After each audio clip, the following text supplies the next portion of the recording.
Welcome to the ultimate golf improvement journey. Whether you're a beginner just picking up a club or an experienced golfer looking to refine your craft, this comprehensive guide is designed to walk you through the foundational principles and advanced techniques that separate consistent players from the rest. Over the next 2+ hours, we'll explore 100 of the most transformative golf tips you can implement.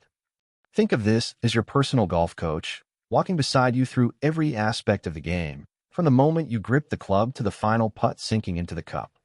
If you're listening to this before bed, let the calm rhythm and detailed explanations help you visualize these techniques. Golf improvement happens both on the course and in your mind. As you relax and absorb these tips, imagine yourself executing each movement with precision and confidence. The more familiar these concepts become, the more naturally they'll flow into your swing.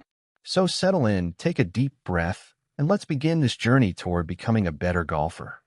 We're going to start with the very foundation of the golf swing, your grip. Section 1, Fundamentals. Tip 1, Grip. The only connection you have to the club. Your grip is perhaps the most overlooked yet absolutely essential element of the golf swing. Think of it this way: the grip is the only connection you have to the club. Everything else in your swing flows from this single point of contact. Let's break this down step by step. Start by letting your arms hang naturally at your sides. Right now, as you listen, notice how your hands naturally align. That is almost exactly how they should sit on the club. This natural alignment is your starting point. Now for your lead hand, that's your left hand. If you're right-handed, place the club in the fingers, not the palm. This is crucial. The club should rest across your palm's heel and your middle two fingers. Close your hand so that when you look down, you can see 2 to 3 knuckles. Not 1, not 4, 2 to 3. Form a V between your thumb and index finger. This V should point somewhere between your chin and your trail shoulder. That's your right shoulder for right-handed golfers. This V is like a compass pointing to your target line. Now your trail hand. Place it on the club so the pad of your thumb sits on top of your lead thumb, creating a unified grip. The club sits in the fingers again, not the palm. Here's where personal preference comes in. You can choose an interlock grip, where your pinky interlocks with your lead index finger, an overlap grip, where your pinky sits on top of your lead index finger, or a 10-finger grip where all 10 fingers touch the club. The choice is yours, but consistency matters more than style. The grip pressure is something many golfers get wrong. You want to think firm but not tight. On a scale of 1 to 10, where 1 is barely holding the club and 10 is squeezing as hard as you can, aim for around a 4 or 5. A tense grip kills club head speed and destroys your feel for the ball. Here's a mental image that helps. Imagine holding a bird in your hands. Hold it firm enough so it doesn't escape, but gently enough that you don't hurt it. That's your grip pressure. Before every single shot, check your grip. This takes just a second, but it prevents so many swing faults from developing. A great grip allows the club face to return to square more naturally, which means straighter, more consistent shots. Spend a few minutes tonight before bed simply rehearsing your grip without hitting a ball. Make it automatic. Now that we've established a solid grip, let's move on to our next tip, your setup or address position. Tip 2. Athletic setup. Build a reliable address position. A consistent golf swing simply cannot exist without a consistent setup. Think of your address position as the launching pad for every shot. Here's how to build it correctly. First, stand tall. Not stiff, but tall, as if there's a string attached to the crown of your head gently pulling you upward. Now, from this tall position, hinge forward from your hips, not your waist. This is important. Feel the bend coming from where your legs meet your torso, not from bending your lower back. Let your arms hang naturally down from your shoulders as you bend. Don't reach for the ball. Don't jam it in close. Your arms should hang in a relaxed, natural position. Add a slight knee flex, not a deep squat, just a gentle bending of the knees so you feel balanced and athletic. You should feel like you could move in any direction without toppling over. Your weight should be distributed evenly across both feet, roughly center between your heel and your toes. Now let's talk about your backside. Imagine you're about to sit on a high bar stool. Your backside should be slightly out, creating space for your arms to swing. Your chest should feel proud but not puffed out. Think open and ready, not stuck in. Place the club head behind the ball with your arms hanging directly under your shoulders. The club should feel like a natural extension of your arms, not something you're reaching to hold or crowding against your body. Here's a simple check you can do right now. Let go of the club from your hands. Does it fall roughly in line with your toes? If it does, your distance from the ball is correct. This ensures you have room to swing and make solid contact. Your spine should feel long and relatively straight, maintaining that hinge from your hips, not collapsed or overly arched. This posture allows your body to turn freely during the swing and enables you to repeat the motion consistently. A wonderful practice drill is to rehearse your setup in front of a mirror at home without a club. Do this 5 or 10 times until you can feel the correct position without looking. The more automatic your posture becomes, the more predictable and repeatable your entire swing will be. And predictability is the secret to consistency in golf. With your grip and setup now established, let's talk about alignment, aiming your body correctly at the target. Tip 3. Alignment. Aim your body like a rifle, not a shotgun. Tip number 3 is alignment, and here's a hard truth. Many golfers blame their swing for shots that are actually caused by poor alignment. You can have a perfect swing, but if you're aimed incorrectly, your ball is going the wrong direction. Period. Picture this, a set of railroad tracks. The outer rail is your target line, the line the ball should travel on. The inner rail is where your body should be. Your feet, your knees, your hips, and your shoulders should all be roughly parallel to your target line, not pointed directly at the target itself. Most amateur golfers unknowingly aim their club face at the target, which is correct, but then open or close their shoulders without realizing it, sending the ball offline even with a decent swing. That's alignment sabotage. Here's your systematic approach. First, set the club face to your target. Square it up to where you want a ball to go. Second, with the club face set, build your stance around it. Place your feet so they're parallel to your target line, not perpendicular to it. Your toes should form an imaginary line slightly left of the target for right-handed golfers, parallel to the target line, not pointed directly at it. This is where an intermediate target becomes your best friend. Look a few feet in front of the ball, directly on the line to the target. Find a spot, a blade of grass, a pebble, anything, and use that as your aiming point. Your eyes will naturally want to aim at the flag or distant target, which leads to poor alignment. The intermediate target keeps you honest. In practice, use alignment sticks or clubs laid on the ground. Create a channel for yourself, one stick along your target line, one stick for your feet and shoulders. Practice hitting shots with these visual guides. Over time, your eyes will develop a better sense of what square actually feels like. Remember, good alignment doesn't guarantee a perfect shot, but poor alignment almost guarantees a bad one, even with a technically sound swing. Make alignment checks an absolutely non-negotiable part of your pre-shot routine every single time. With alignment now handled, let's move to one of the most underrated elements in golf: balance. Tip 4. Balance, the hidden key to consistency. Tip number 4 brings us to one of the most underrated elements in golf: balance. I know it might not sound as exciting as power or lag, but balance is genuinely the hidden key to consistency, and it's something every great player shares. Think about balance this way. Every good swing starts in control and ends in control. If you're falling backward, sliding forward, or reaching for the ball, you're out of balance, and your body will make compensations that make the swing unrepeatable. At your address position, which we just discussed, feel your weight distributed evenly between both feet and roughly across the middle of each foot, not on your heels or your toes. Now, as you swing back, allow a slight pressure shift into your trail foot. I said slight, not a dramatic sway where your entire body moves off the ball. You're turning around a stable base, not dancing sideways. At the top of your backswing, freeze for a moment. Imagine the swing pauses here. Could you hold this position without falling over? If not, you're either swaying or losing your posture. Now comes the downswing and the through swing. Your weight should move progressively onto your lead side. Finish your swing with about 80 to 90% of your weight on your lead foot, your chest facing toward the target, and your trail foot up on its toe, almost like you're standing on tippy toes on that trail side. You should be perfectly balanced, able to hold this finished position while you watch the ball fly. Here's a simple, powerful test you can do.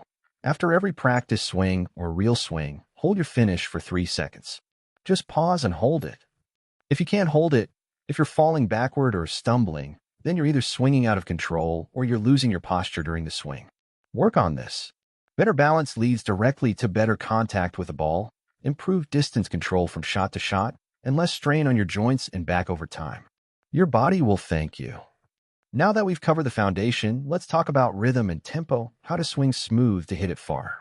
Tip 5. Rhythm and tempo, swing smooth to hit it far. Our fifth tip is rhythm and tempo, and here's something that might surprise you. Most golfers think they need to swing harder to hit the ball farther. But that's not how it works. The best players in the world swing with great rhythm and tempo, not with brute force. That's the real secret to distance. Let me explain the difference between tempo and rhythm.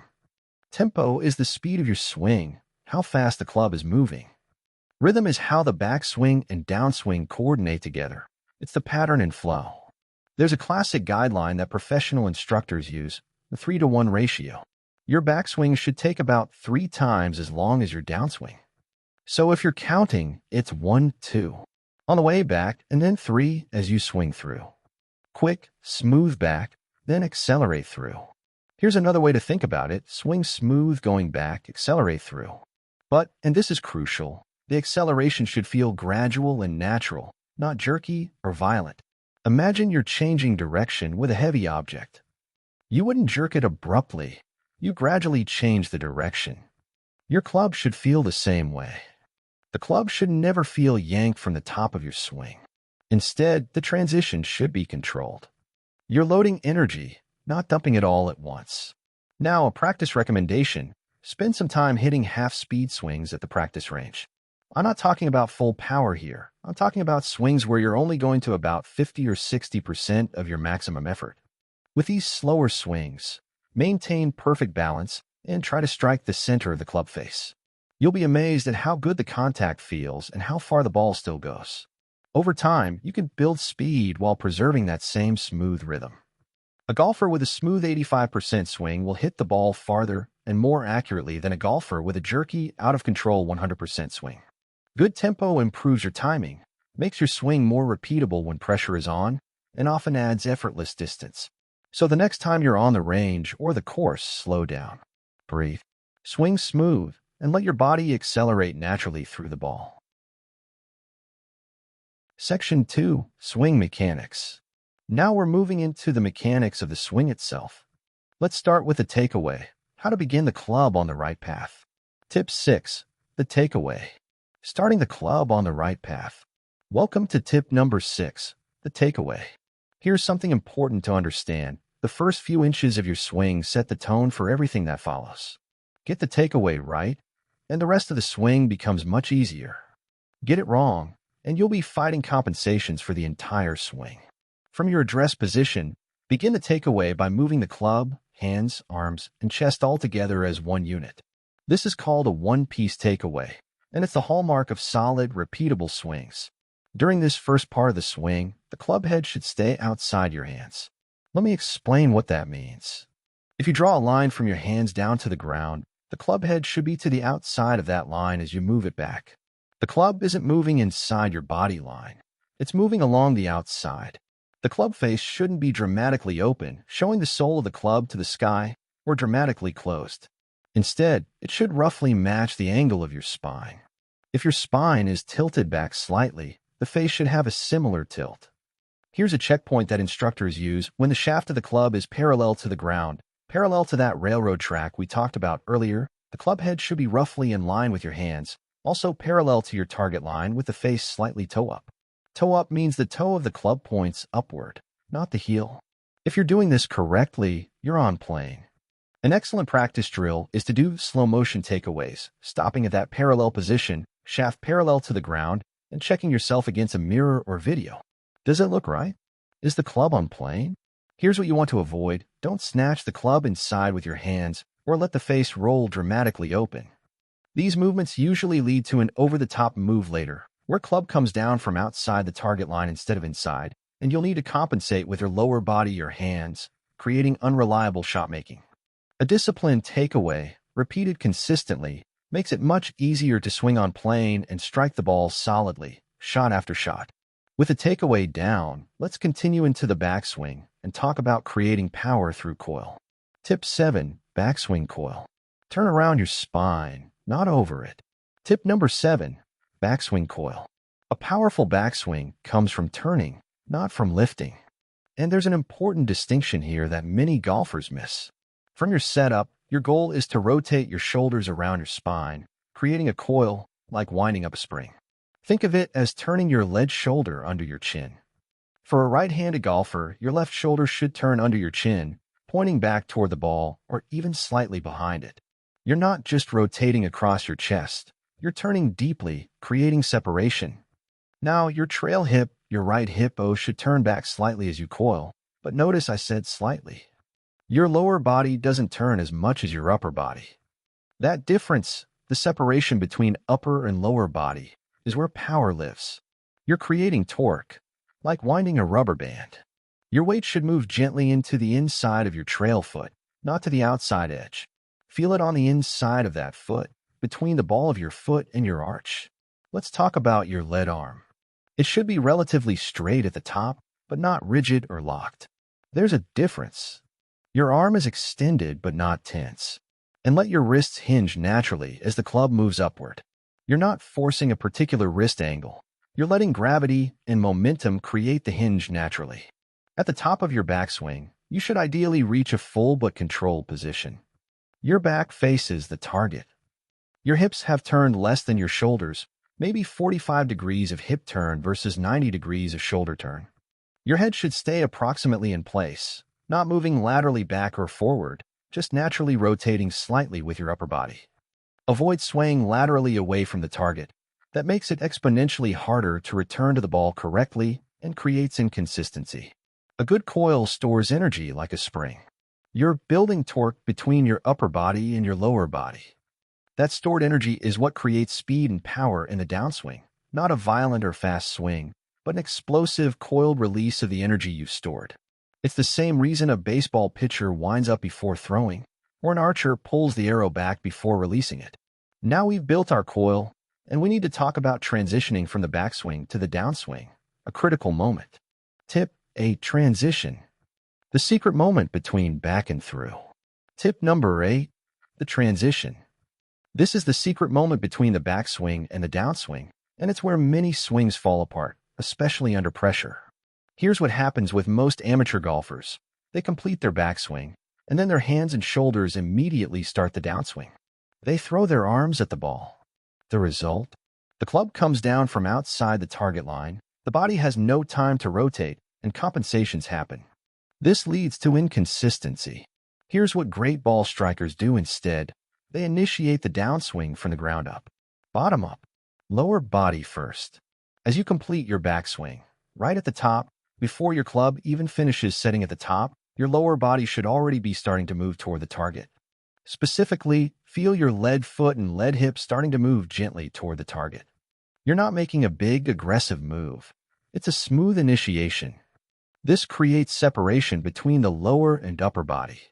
Your lower body is moving toward the target while your upper body is still coiled. That separation allows the club to drop into the correct slot from the inside of the target line, rather than coming over the top. Here's a visualization that helps. Imagine you're gradually changing direction with that heavy object we talked about before. You're not jerking it violently. You're gradually, smoothly changing course. That's how smooth the transition should feel. Avoid a rush, violent change of direction. You're not exploding downward. You're shifting weight and rotating your lower body at an increasing speed. A wonderful practice thought is this. As the club reaches the top, gently start a weight shift into your lead heel. Feel your lead hip begin rotating toward the target. Let the upper body and arms follow this lower body lead. This sequence creates the ideal club delivery. Mastering transition, getting this subtle but crucial moment right, leads to better club delivery, improved power, and more consistent contact. It's the difference between a swing that fights itself and a swing that flows. Now we reach the most critical moment in golf, impact. Let's talk about what should happen at that crucial split second. Tip 9. Impact. Compress the ball, don't scoop it. Tip number 9. Impact.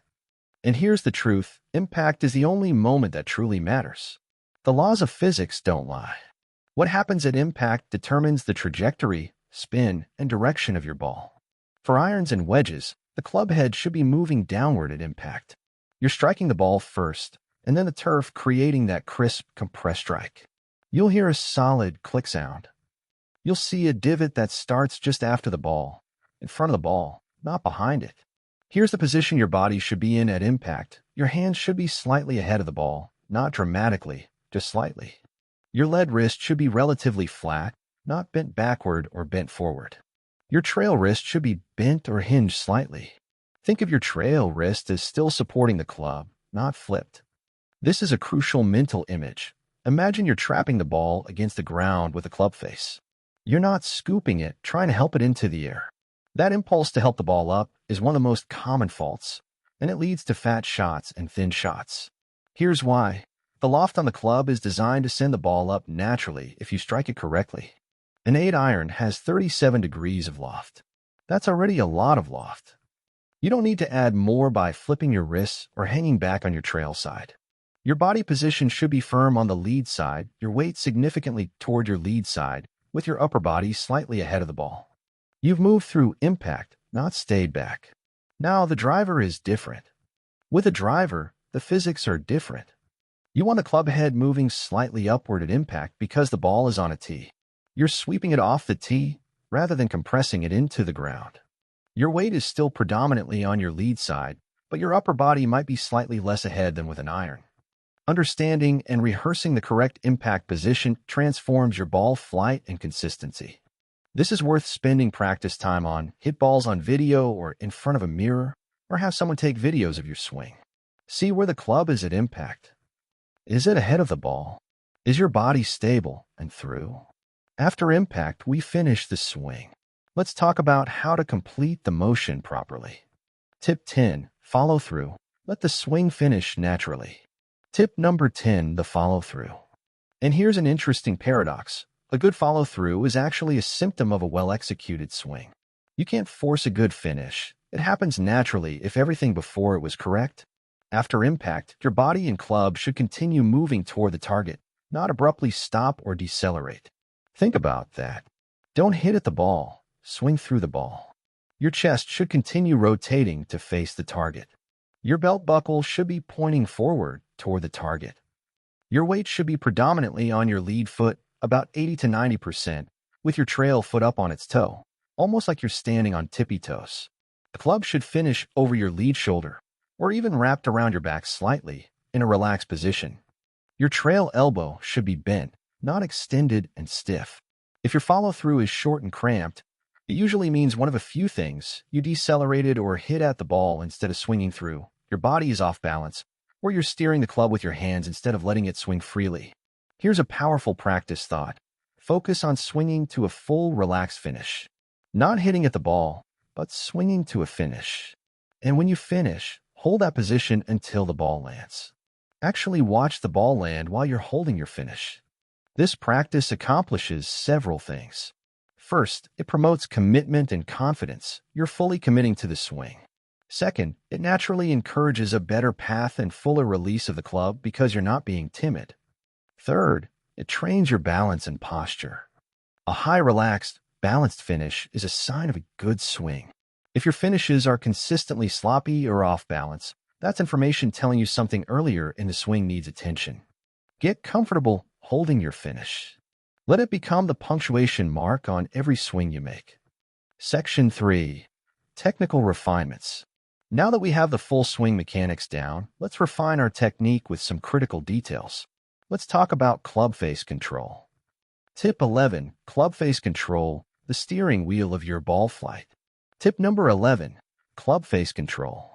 Think of the club face as the steering wheel of your ball flight. The club face angle largely determines the starting direction of your shots and the curve they take. Learning to control it is absolutely essential. Here's the physics. At impact, if the club face is square relative to your target line, you get a straight shot. If the face is open, meaning the face angle points to the right of the target for a right-handed golfer, the ball will fade or slice. If the face is closed, pointing left of the target, the ball will draw or hook. Much of this club face control comes down to grip, wrist angles, and your release pattern through the ball. During the swing, here's a checkpoint that many instructors use. When your lead arm is parallel to the ground on the downswing, so you're about halfway down, the club face should be roughly matching your spine angle. Not wide open, showing the sole of the club to the sky. Not dramatically shut, with the face pointing backward, matching your spine angle. This position tells you that you're on a good path toward a square impact. Now here's something crucial: avoid excessive hand manipulation just before impact. I'm not saying your hands don't move, they do, but you shouldn't be consciously flipping, rolling, or twisting them at the last second. Instead, build a consistent grip and release pattern earlier in your swing, and then trust it. What do I mean by release pattern? During the downswing, as your hands move toward the ball, your trail wrist gradually straightens and your trail forearm rotates. This happens naturally if you're not tensing up or trying to control it. Here's a range practice I recommend. Deliberately try to hit small fades and draws by slightly adjusting your face angle and swing path. A fade is when the ball curves right for a right-hander. To hit a fade, close your stance slightly and aim left of your target, then swing as normal. The ball will start left and curve right. A draw is the opposite. The ball curves left. To hit a draw, open your stance slightly, aim right of your target, and swing. By deliberately shaping shots, you teach your hands and body what various face angles feel like. This awareness dramatically improves your control. You'll start to understand, oh, when I release like this, the face is open. When I release like that, the face is closed. The more deliberately you can shape shots, the fewer surprise slices and hooks you'll see on the course. You're building awareness and control. Now let's talk about club path, another critical factor in consistent shot making. Tip 12, path, swinging from the inside for solid contact. Tip number 12, club path. Club path, combined with face angle, creates your ball flight. And many amateurs fight a persistent slice caused by an out-to-in path where the club comes across the ball from outside the target line. Here's what that looks like. Imagine the target line as a railroad track. An out-to-in path means the club is coming from outside that railroad track, moving toward inside. This path, combined with a square face, produces a pull. Combined with an open face, it produces that frustrating slice, where the ball starts left of target and curves dramatically right.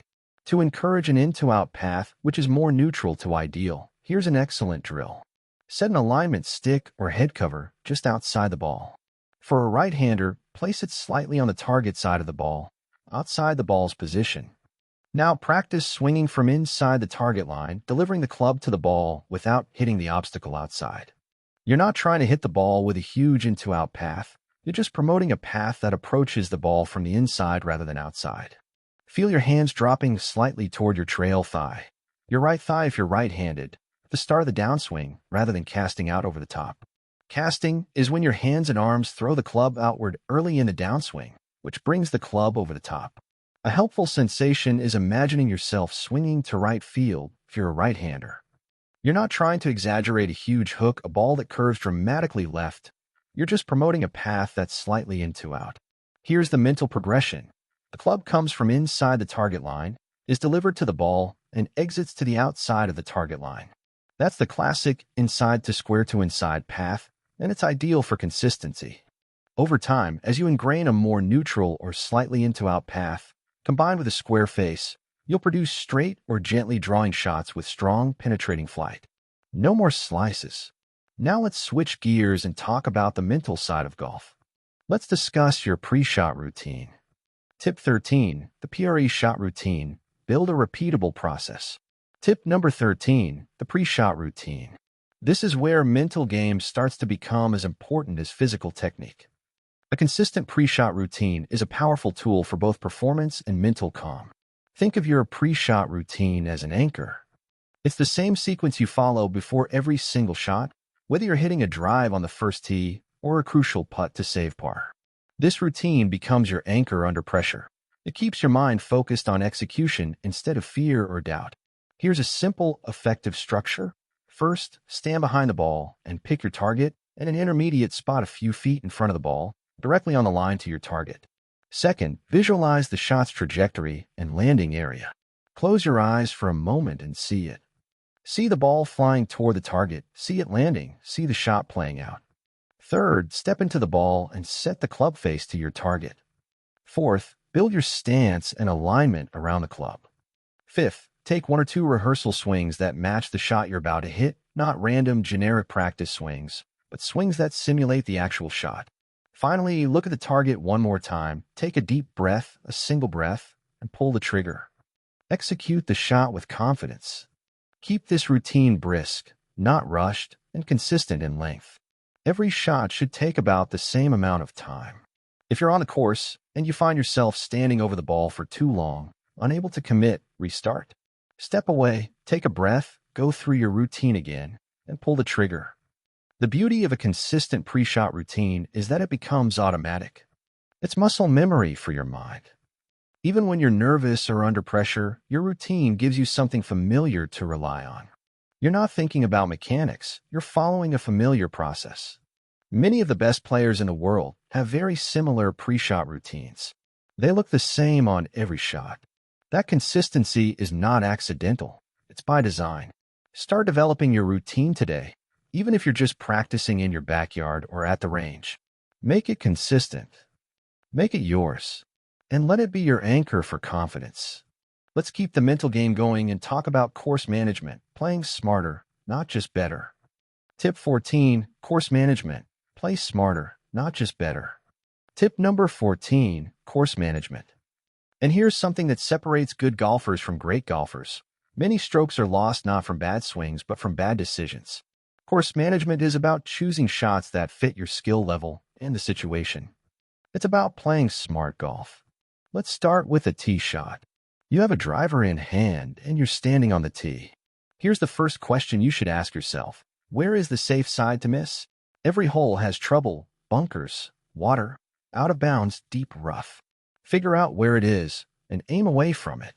A slightly shorter shot in the fairway is almost always better than a longer shot from the rough or trees. If the fairway is 30 yards wide and there's a hazard on the right, aim for the left side of the fairway. Choose the club you can confidently keep in play, even if it's not your driver. Using a 3-wood or hybrid off the tee is not a failure. It's intelligent course management. Now approaching the greens. Many golfers have an instinct to fire directly at the flag. Resist that instinct sometimes. Instead, ask, where is the trouble? Where can I miss safely? If the flag is tucked behind a bunker on the right, and there's out of bounds right of the bunker, maybe you aim for the left center of the green instead. You take a bogey out of play. You might not make an eagle, but you avoid a big number. Aim for the largest, safest area that still leaves you an uphill or straightforward chip or putt. That's not cowardly, that's smart.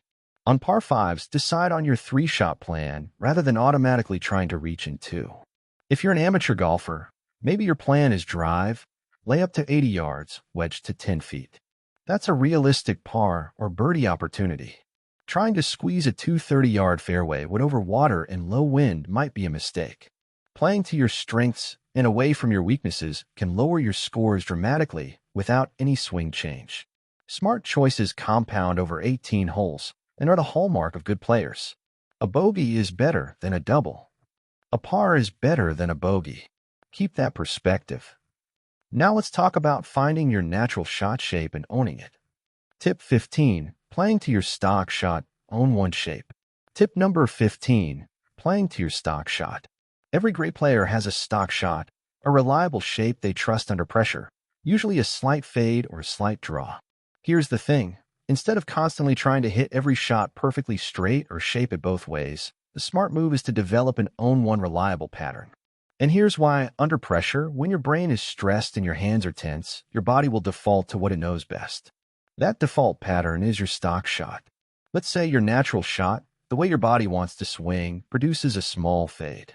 A fade is a ball that starts at your target and curves gently to the right for a right-hander. Instead of fighting that, instead of trying to force a draw, embrace it. Own it. Build your setup, your alignment, and your mental picture around that predictable curve. If you expect the ball to fade 10 to 15 yards, aim the club face slightly left of your target, align your body left of your target, and play the shot expecting that fade. Now you're playing with your natural shot instead of against it. On the range, refine it so the curve is controlled and repeatable, not wild. You want a predictable 8-yard fade, not a sometimes 8-yard, sometimes 2 5-yard, sometimes straight shot. Build consistency. Then, on the course, especially in tight situations or under pressure, rely on that stock shot. Resist the urge to suddenly hit a big draw over water if your reliable shot is a fade. You can still learn to shape the ball both ways. That's an advanced skill. But for scoring, especially when you're trying to lower your handicap, rely on your stock shot. When you know where the ball usually finishes, you can aim accordingly. You drastically reduce big misses and give yourself confidence on tight holes or in-pressure situations. You're not swinging with doubt, you're swinging with conviction. Pick your stock shot. Own it. Master it. And use it to score. Section 4. Iron and iron-adjacent play. Now let's talk about playing irons effectively, starting with distance control. Tip 16. Distance control with irons, swing length and tempo. Tip number 16. Distance control with irons. Pure contact is only half the battle when you're playing irons. Controlling distance precisely is just as important, maybe even more important for scoring. Here's the mindset shift. Instead of trying to hit every iron at maximum power, learn a stock swing that sends each club a predictable yardage. You want consistency. You want to know, my 6-iron flies 165 yards, or my gap wedge flies 90 yards. That knowledge is power.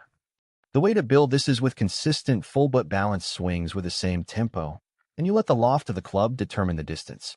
You're not swinging your 6-iron harder than your 7-iron. You're using different clubs. Now for wedges and your shorter irons, you use something called clock face swing lengths. Imagine your lead arm moving like the hour hand on a clock. A 3/4 swing might be your lead arm moving from 7 o'clock to 11 o'clock. That's a 3/4 swing. A half swing is maybe 8 o'clock to 10 o'clock. A quarter swing is 9 o'clock to 9 o'clock, barely any motion. By combining specific swing lengths with consistent tempo, you build a matrix of distances for each wedge or short iron. Here's how to do it. On the practice range, hit 10 balls with the same swing length and note how far the ball carries on average. Do this for several swing lengths. Then move to a different club, say your pitching wedge, and repeat. Over time, you'll know that a 3/4 swing with your pitching wedge flies 90 yards, and the same 3/4 swing with your gap wedge flies 75. This precision is a game changer for your scoring, especially inside 150 yards. When you know exactly how far each swing produces, you remove guesswork. You're not hitting a wedge and hoping it's 95 yards. You're hitting a wedge and knowing it's 95 yards. You can plan your shot around that. Let's move to the driver, the most powerful club in the bag, and talk about proper setup and technique. Tip 17. Driving, tee height, ball position, and launch. Tip number 17. Driving. With a driver, the goal is simple.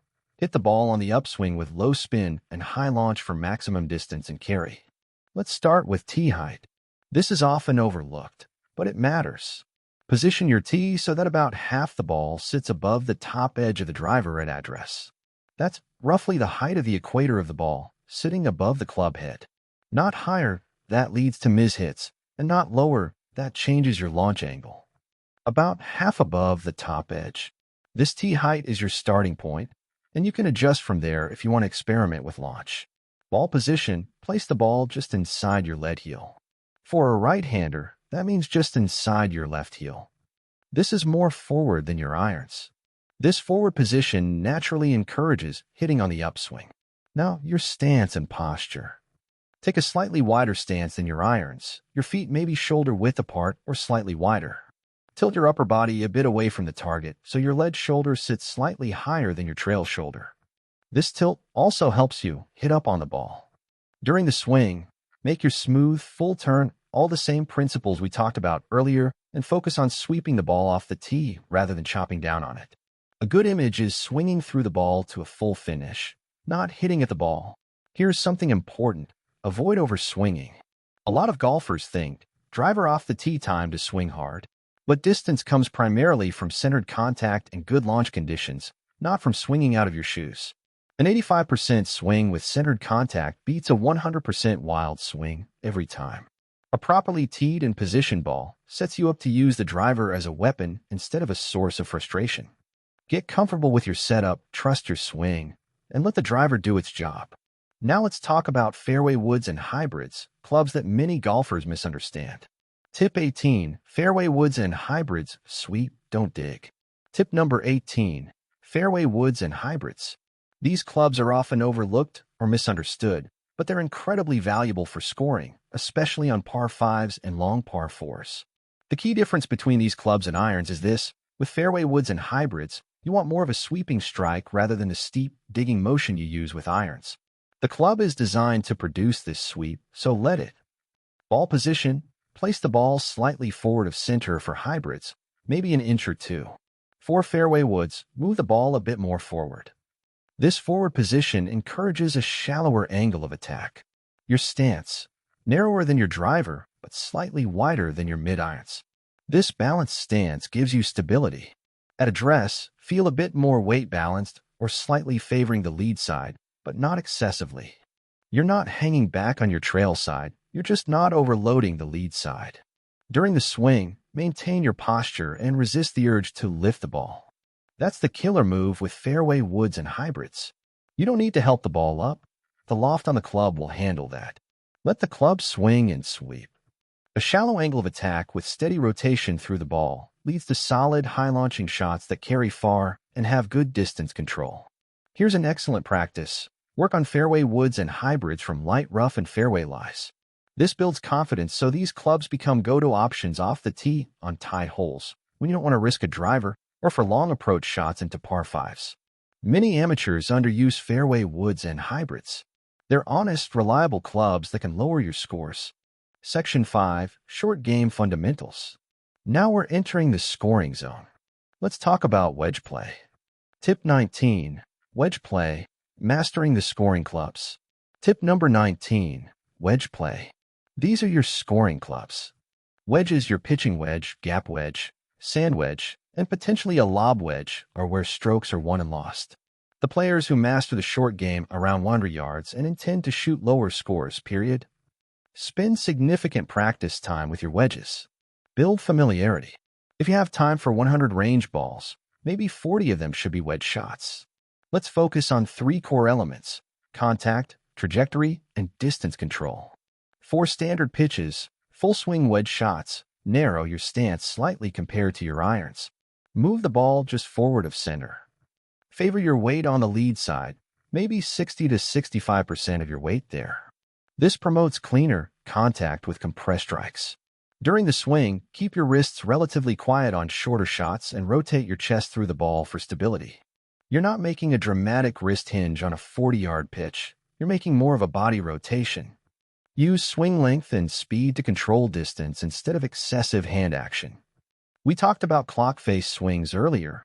This is where those really shine. A 3/4 swing might be 80 yards. A half swing might be 50 yards. Same tempo, different length. Now trajectory. Experiment with ball position and face openness to change the trajectory of your shots. If you need a lower running shot, maybe into wind, or you need to land short a hazard and run it to the pin, move the ball slightly back in your stance and keep the face square. The lower position and square face produces a lower, more running trajectory. If you need a higher, softer shot, maybe landing soft on a firm green, move the ball slightly forward and open the face a touch. Slightly, not dramatically. This produces a higher, softer trajectory that holds the green better. Build a few go-to wedge shots you trust rather than constantly improvising. 1 go-to shot for full swings. 1 for half swings. 1 for quarter swings. Maybe 1 trajectory shape or a lower runner or a higher float that you practice repeatedly. Strong wedge play can save pars when you miss greens and create birdie chances when you land in the fairway. This is where good scores are made. Let's talk about one of the most intimidating shots in golf: bunker play. Tip 20. Bunker basics. Let the sand do the work.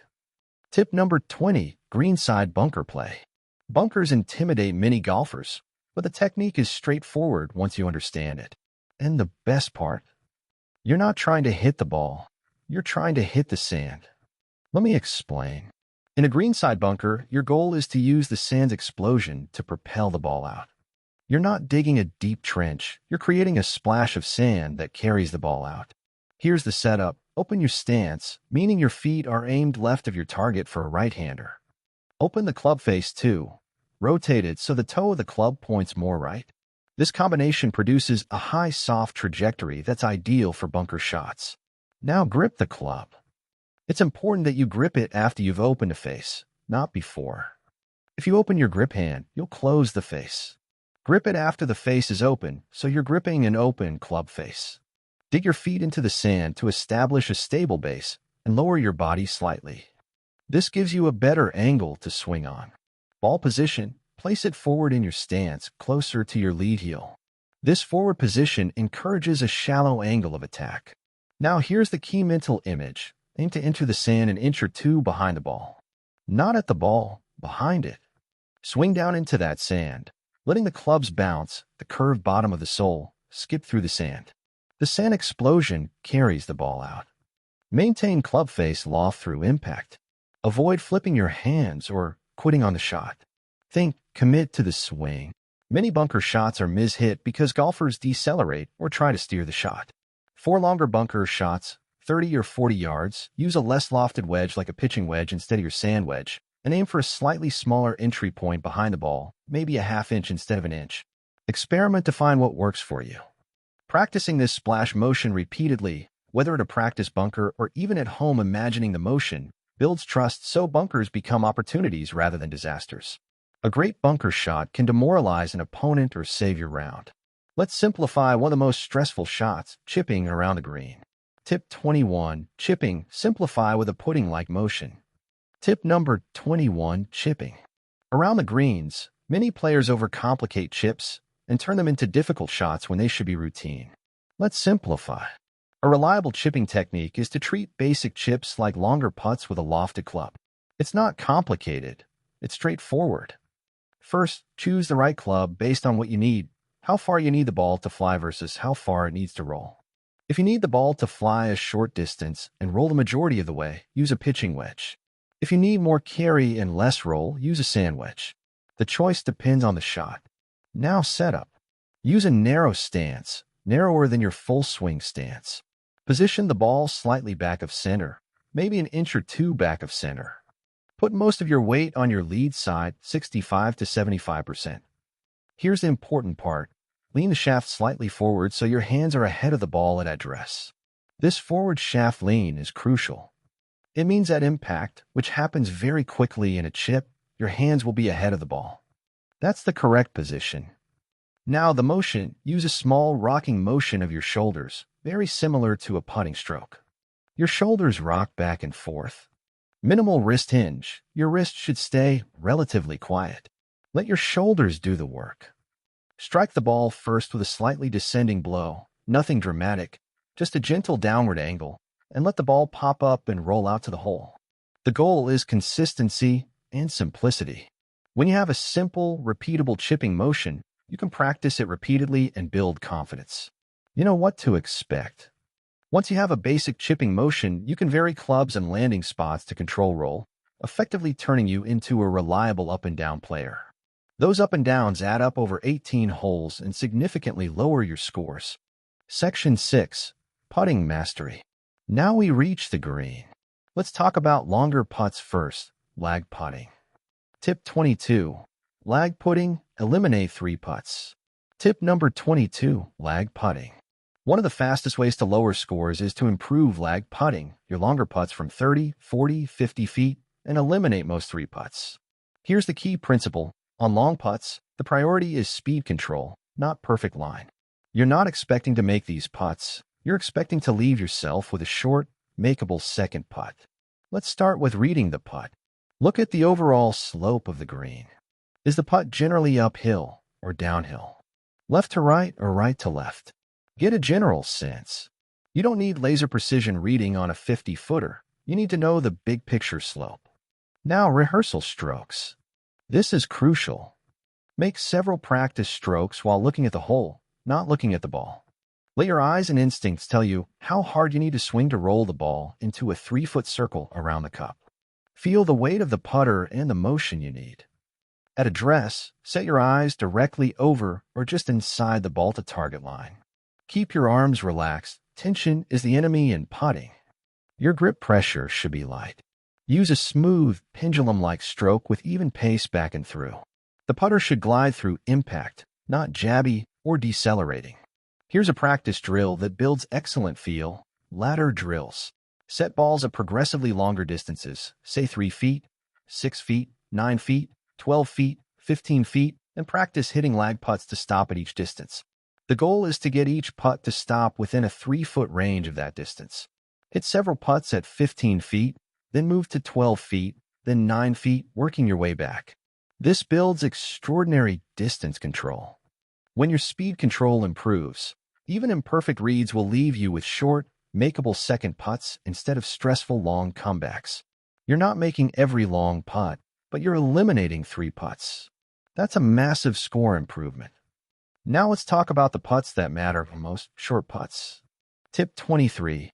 Short putting: build a stroke you trust inside 6 feet. Tip number 23. Short putting. Short putts inside 6 feet. Decide rounds and determine whether you're shooting 78 or 82.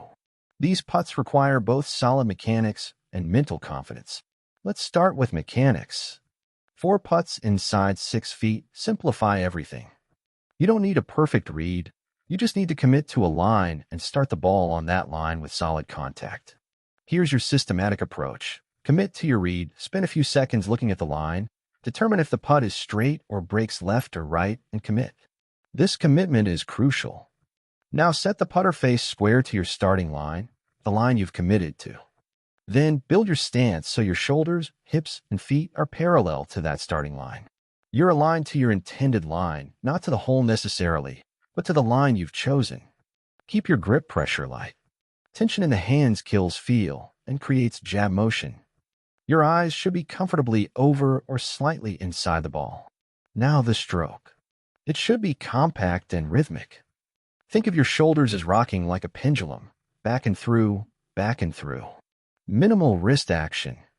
The putter moves like a pendulum, and your wrists stay relatively stable.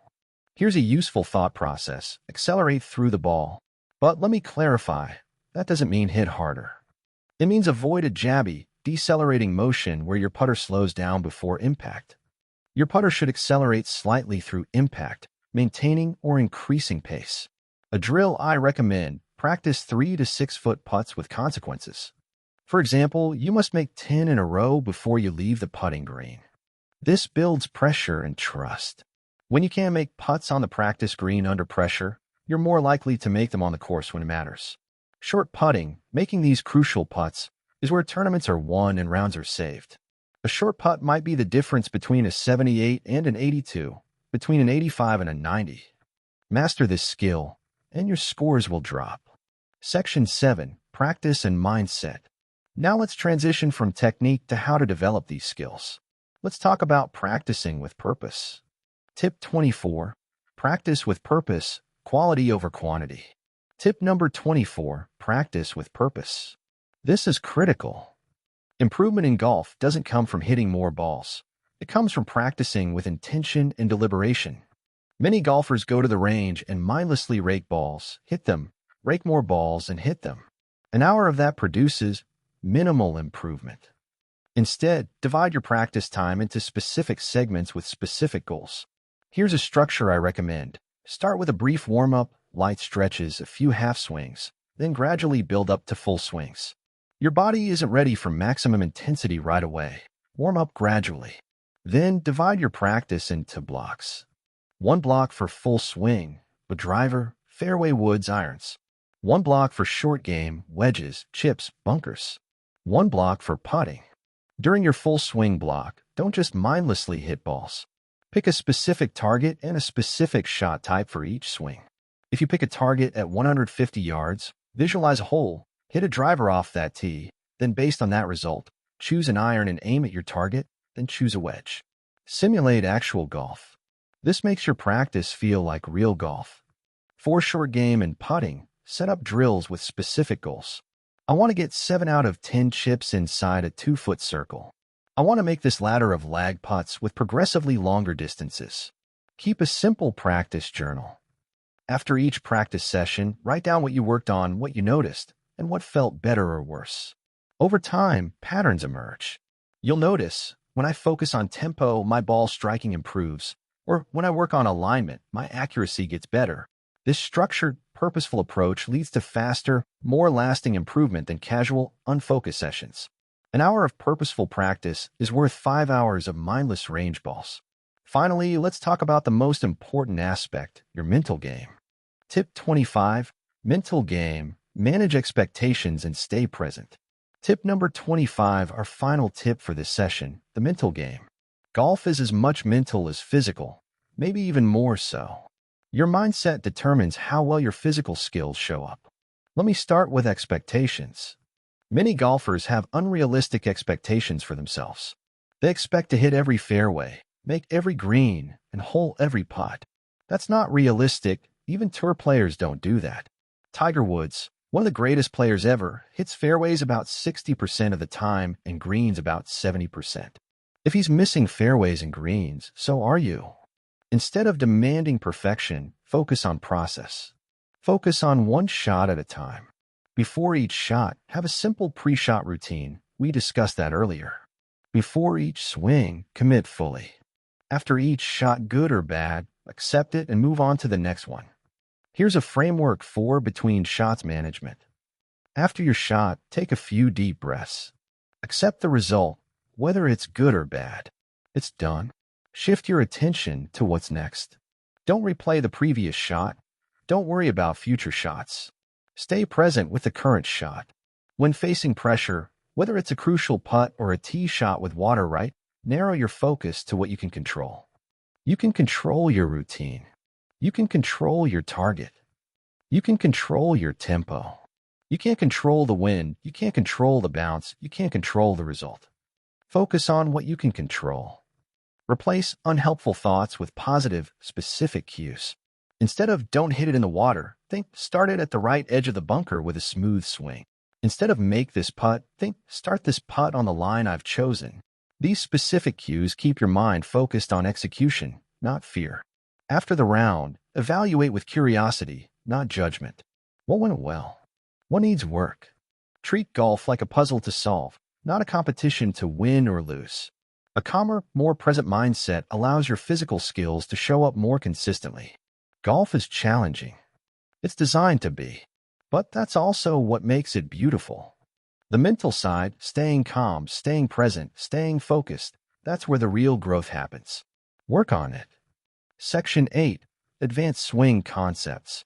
Tip 26. Shallow your swing. Create a shallower angle of attack. Let's talk about one of the most transformative adjustments in modern golf instruction, shallowing your swing. This is particularly valuable if you tend to come over the top or struggle with fat shots. A shallow swing means the club approaches the ball on a shallower angle, more horizontal, rather than a steep chopping angle. The benefit is more consistent contact, better distance, and an easier path to square the club face. Here's how to work on it. During your downswing, as we discussed in the transition, your lower body initiates the move. Now focus on delaying your upper body rotation slightly. Your hands should stay ahead, and the club should lag behind your hands. This lag naturally produces a shallower approach into the ball. A useful feeling, imagine your hands moving down toward your trail hip pocket, then the club follows. You're not throwing the club at the ball. You're allowing it to lag and shallowly approach the ball from the inside. An excellent drill is the step-through drill. Make your downswing, and at impact, step forward with your trail foot, almost like you're walking through the shot. This promotes a shallower angle, prevents steep, over-the-top moves. Another helpful thought, picture the club's shaft pointing toward your trail hip during the downswing, not toward the ball. This image promotes lag and shallowing. Most golfers who shallow their swing see immediate improvements in consistency and distance. It's not about radical changes. It's about small adjustments to plane and angle of attack. Let's talk about your lower body and how to use it as the engine of your swing. Tip 27. Lower body sequencing. Drive from the ground up. The lower body is the engine of your golf swing. Great ball strikers all have excellent lower body sequencing, the proper order and timing of lower body movements. Here's the sequence. Your downswing begins with your lower body. Your lead foot and lead hip start moving toward the target while your upper body is still coiled. This creates separation and speed. Specifically, focus on this sequence. Lead foot down, lead hip rotates, torso rotates, arm swing, club releases. That's the proper order, ground to cloud, or bottom to top. Many amateurs reverse this. Their upper body and arms start down first, leading to compensation and inconsistency. To ingrain proper sequencing, here's a drill. Make half swings, focusing solely on your lower body initiation. Feel your lead foot pressing into the ground and your lead hip rotating while your upper body stays back. Make 10 or 20 half swings with this focus. Then gradually build to full swings while maintaining this lower body lead. Another drill, practice with your feet slightly closer together than normal. This restricted stance requires more rotational speed from your lower body and prevents swaying. After practicing in this narrow stance, your normal stance will feel easier. Proper lower body sequencing is the foundation of distance and consistency. When your lower body leads, your upper body follows, and the club naturally drops into the correct slot. Let's discuss the importance of staying connected, keeping your arms and body working together. Tip 28. Connection, keeping your arms and body unified. Connection in golf means your arms and body move together as a unit, not independently. When arms disconnect from the body, the club gets off plane and inconsistency follows. At address, your arms hang naturally from your shoulders. During the backswing, your arms and shoulders turn together. Your arms aren't swinging independently, they're moving as part of your body turn. A simple checkpoint, your lead arm should match your shoulder rotation. If your shoulders have turned 90 degrees, your lead arm should be pointing roughly perpendicular to your target line. If your arm is swinging independently, it'll be in a different position. During the downswing, maintain that connection. Your arms don't suddenly separate from your body and cast outward. They stay connected to your torso rotation. Your body rotates, and your arms swing as an extension of that rotation. Here's a wonderful drill, the towel under the arms drill. Place a towel under both arms at address, gripping it lightly with your upper arms. Make practice swings without dropping the towel. This forces your arms to stay connected to your body. After 10 or 20 swings, remove the towel and feel that connection without it. Another drill, practice hitting balls with a narrow stance. A narrow stance promotes more body rotation and connection, since you can't sway laterally as easily. When your arms and body work as one unified unit, your swing becomes repeatable and efficient. Let's talk about hitting different shots, drawing, fading, and managing flight patterns. Tip 29. Shot shaping, controlling ball flight beyond your stock shot. Beyond your stock shot, mastering intentional shot shapes, draws, and fades gives you tremendous flexibility and scoring advantage. Being able to draw the ball around obstacles or fade it into tight greens is a significant skill. Let's start with a fade. A fade is a shot that starts at your target and curves gently right for a right-hander. To hit a fade, close your stance, aim your feet left of target. Aim the club face at your target. Now swing normally. The closed stance combined with the square face produces a fade. To hit a draw, the opposite. Open your stance, aim your feet right of target. Aim the club face at your target. Swing normally. The open stance combined with the square face produces a draw. Here's the key, you're not changing your swing, you're changing your alignment. This subtle adjustment creates different ball flights without requiring different mechanics. For a more dramatic fade or draw, adjust your club face angle slightly. Close the face a bit relative to your target to encourage a stronger draw. Open it slightly to encourage a stronger fade. On the practice range, dedicate time to deliberately shaping shots. Hit 5 fades in a row, then 5 draws. This teaches your body the feeling of different alignments and how they affect ball flight. In competition, shot shaping becomes invaluable. If the fairway doglegs right, a draw gets you closer. If the green is angled left, a fade holds the edge better. Shape shots to fit the course. Let's discuss weight transfer, a critical but often misunderstood element. Tip 30. Weight transfer. Move into your lead side properly. Weight transfer is how your weight moves from your trail side to your lead side throughout the swing. Proper weight transfer generates power and consistency. At address, weight is relatively balanced, roughly 50-50 between feet. During the backswing, shift 60 to 70% of your weight into your trail side. You're loading, not swaying. At the top, 70% of your weight is on the trail foot, with your center of gravity still over your feet. Now the downswing. As your lower body initiates the move, your weight immediately begins shifting toward your lead side. By mid-downswing, About 50% of your weight has moved to your lead side. By impact, 70 to 80% of your weight is on your lead side. By the finish, 90% of your weight is on your lead side, with your trail foot up on its toe. Here's the key. This weight transfer should feel smooth and gradual, not sudden. You're not lunging forward, you're shifting progressively. A drill to ingrain this: practice making swings with your trail foot off the ground. Step into your lead foot as you swing, feeling the weight shift. This exaggerates the move, making it crystal clear. Another drill: practice hitting balls from a slightly narrow stance. A narrower stance makes weight transfer more pronounced and easier to feel. When weight transfer is smooth and complete, you'll notice better power, better compression at impact, and a more complete finish. Tip 31. Compression: striking the ball solid every time. Compression is the feeling and sound of striking the ball solidly, ball first, then turf. A compressed strike is audibly different from a thin or fat strike. It's the sound of a good golf shot. Proper compression comes from several elements working together: forward shaft lean at impact, hands ahead of the ball, and a descending blow into the ball. At address, your hands are roughly above the ball or slightly ahead. During the swing, maintain this shaft lean. At impact, your hands are definitely ahead of the ball. The shaft is leaning toward the target. This creates compression. To achieve this, practice exaggerating the forward lean at address. Set up with the shaft noticeably forward, hands an inch or two ahead of the ball. This feels extreme, but it's closer to the ideal impact position than most amateurs realize. Another drill: the forward tee drill. Place a tee on the ground an inch or two in front of the ball.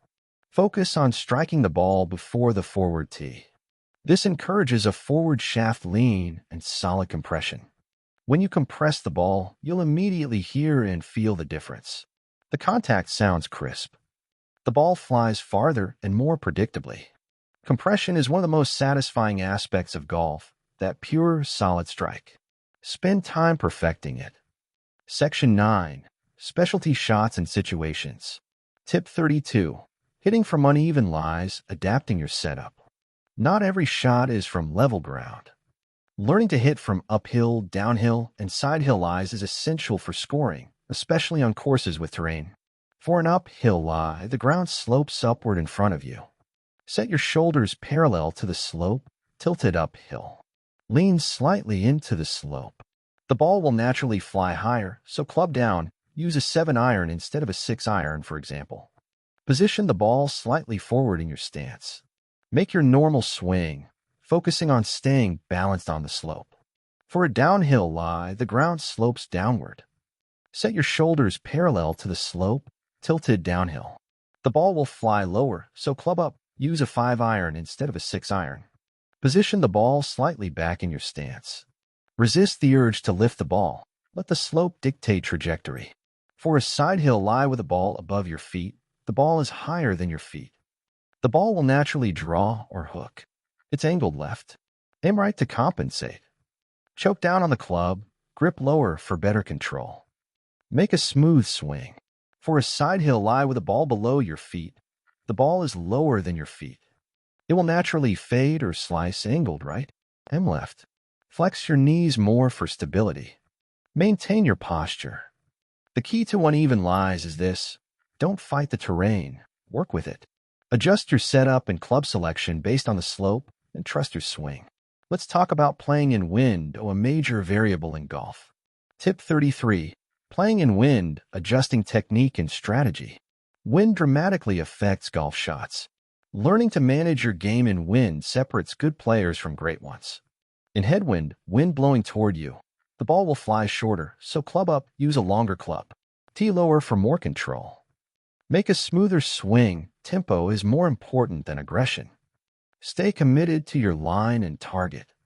In tailwind, wind blowing behind you, the ball will fly farther, so club down. Tee higher to take advantage of the wind. You can swing normally, but expect more distance. Aim accordingly. The ball will go farther than usual. In crosswind, wind blowing left or right, the ball will be pushed in that direction. Aim into the wind to compensate. For example, if the wind is blowing right, aim left. Don't panic. Crosswind is manageable if you account for it properly. General wind strategy. Tighten your dispersion. Make more controlled swings. Use your stock shot of the shot you know best rather than experimenting. Smooth tempo is more important in wind than brute force. Trust your process. A useful thought. In wind, club selection matters more than normal. Use an extra club in headwind. Use a shorter club in tailwind. This reduces the pressure to swing harder. Wind is a variable you can't control, but your response to it is controllable. Stay patient, make smooth swings, and trust your adjustments. Tip 34. Hitting from the rough, accept limited options. When you find yourself in thick rough, the situation is compromised. Your goal shifts from maximizing distance to minimizing damage. First, assess the lie. How deep is the rough? Is the grass behind the ball or in front of it? These factors determine what's possible. For a good lie and light rough, swing normally. The ball may come out clean. For a mediocre lie, club up. Use a longer club with more loft. The longer club gives you more surface area to strike the ball. Expect less distance and accept it. For a poor lie, ball buried or deep rough, focus on getting the ball back in play. Maybe a 7-iron or 8-iron just to escape the rough. Distance is secondary. Escaping is primary. In deep rough, expect the club face to twist at impact as grass wraps around hosel. The ball will likely come out right of a fade effect, even with a square swing. Aim left to compensate. The key mental shift. Don't expect a perfect shot from rough. Accept that it's a recovery, not an opportunity. Get the ball back in play, take your medicine, and move on. Tip 35. Punch shots, hitting lower trajectories under trees. Sometimes you're under a tree and need to hit a low trajectory. Punch shots are your solution. A punch shot is a controlled, reduced swing shot with lower trajectory. It flies below the tree line and still moves toward your target. Here's the setup. Position the ball back in your stance, closer to center. Use a club with less loft than normal, a 6-iron instead of an 8-iron. Keep your weight slightly forward, 55 to 60% on the lead side. Make a shorter, 3/4 swing with smooth tempo. Keep your wrists quiet, minimal hinge. Rotate your body and swing through. Your reduced swing length and back position ball create lower trajectory. The ball will fly lower and shorter. Accept the reduced distance. That's the trade-off for the lower flight. Practice punch shots on the range. Hit 20 balls with this technique, experimenting with different clubs and swing lengths. Over time, you'll develop feel for how different clubs and swings produce different trajectory heights. Punch shots are invaluable when trees are in your way or when you need to keep the ball down in wind. Section 10. Mental resilience and consistency. Tip 36. Managing frustration, staying composed after bad shots. Every golfer hits bad shots. The difference between a good round and a poor round is often how you respond to those bad shots. When you hit a poor shot, here's what not to do. Don't immediately replay it in your mind. Don't curse yourself. Don't tighten your grip or swing harder on the next shot. These reactions lead to compounding errors. Here's what to do. Accept it. Take a deep breath. Acknowledge the shot objectively. That one didn't work, without judgment. Move on to the next shot mentally. The key is compartmentalization. Each shot is its own entity. A bad shot doesn't define your round or your abilities. It's just one shot. A useful practice. After hitting a poor shot in practice, hit 3 really good shots in a row. This trains your mind and body to recover. You're literally practicing the mental skill of moving past poor shots. Another strategy, develop a reset routine. After a bad shot, maybe you take 2 deep breaths, grab water, and visualize a good shot. Having a consistent reset routine helps your mind compartmentalize and refocus. Resilience, or the ability to bounce back from adversity, is a developed skill. The more you practice it, the better you become. Tip 37. Visualizing success, mental rehearsal for performance. Your mind is powerful. Visualizing success before shots improves actual performance. This isn't mystical, it's neuroscience. Your brain doesn't distinguish between a vividly imagined experience and a real one. Before important shots, spend a moment visualizing. Close your eyes and see the shot playing out. See the ball flying toward the target. See it landing and rolling. See the result you want. The visualization should be as detailed as possible. What does the shot sound like? What does it feel like? Engage all senses. This pre-shot visualization is more powerful than consciously thinking about mechanics. You're giving your subconscious mind a clear picture of success. Practice this visualization on the range. Before hitting important shots, visualize them. Over time, this becomes automatic, a natural part of your pre-shot routine. Even when you're not on the course, you can visualize. Before bed, spend 5 minutes visualizing playing well. See yourself hitting great shots, making putts, scoring well. This mental rehearsal improves actual performance. Tip 38. Confidence in pressure, trusting your swing when it matters. Pressure is when golf is won or lost. Under pressure, your mind is more active, your muscles are tenser, and your tendency to overthink is stronger. Building confidence in pressure requires practice. You must practice under pressure conditions, so when real pressure arrives, it's familiar. Here's how. On the range or practice green, create pressure situations. I must make 5 putts in a row before I leave. I'm hitting a tee shot with water left. I must keep it in the fairway. These self-created pressure situations build confidence. During actual rounds, remember that pressure is normal. Even tour pros feel pressure. The difference is they've practiced under pressure repeatedly, so it's familiar. Here's a powerful thought. Pressure is a privilege. You only feel pressure when the stakes matter. Embrace it rather than fear it. When you're in a pressure situation, simplify. Rely on your stock shot. Trust your pre-shot routine. Execute one shot at a time. Don't think about the outcome. Focus on the process. Confidence is built through repetition and experience. The more pressure situations you practice and experience, the more confident you'll become. Tip 39. Playing your own game, not comparing to competitors. A common mistake in competition is comparing your game to others. You watch a competitor hit a great shot and feel pressure to match it. Or they hit a poor shot and you feel relieved. This external focus kills performance. Your goal should be playing your own best game, period. Not playing better than your competitor, just playing your game. Here's the mindset. Focus on your target, your pre-shot routine, your execution. Ignore what your competitors are doing. You can acknowledge results. I'm down 2. But then refocus on the next shot, not on what that means for the match. When a competitor hits a great shot, congratulate them mentally, then focus on your shot. When they hit a poor shot, feel no relief. It's irrelevant to your performance. Just hit your shot. This is harder than it sounds, but it's trainable. Practice rounds with a mindset of I'm playing my game rather than I'm trying to beat this person.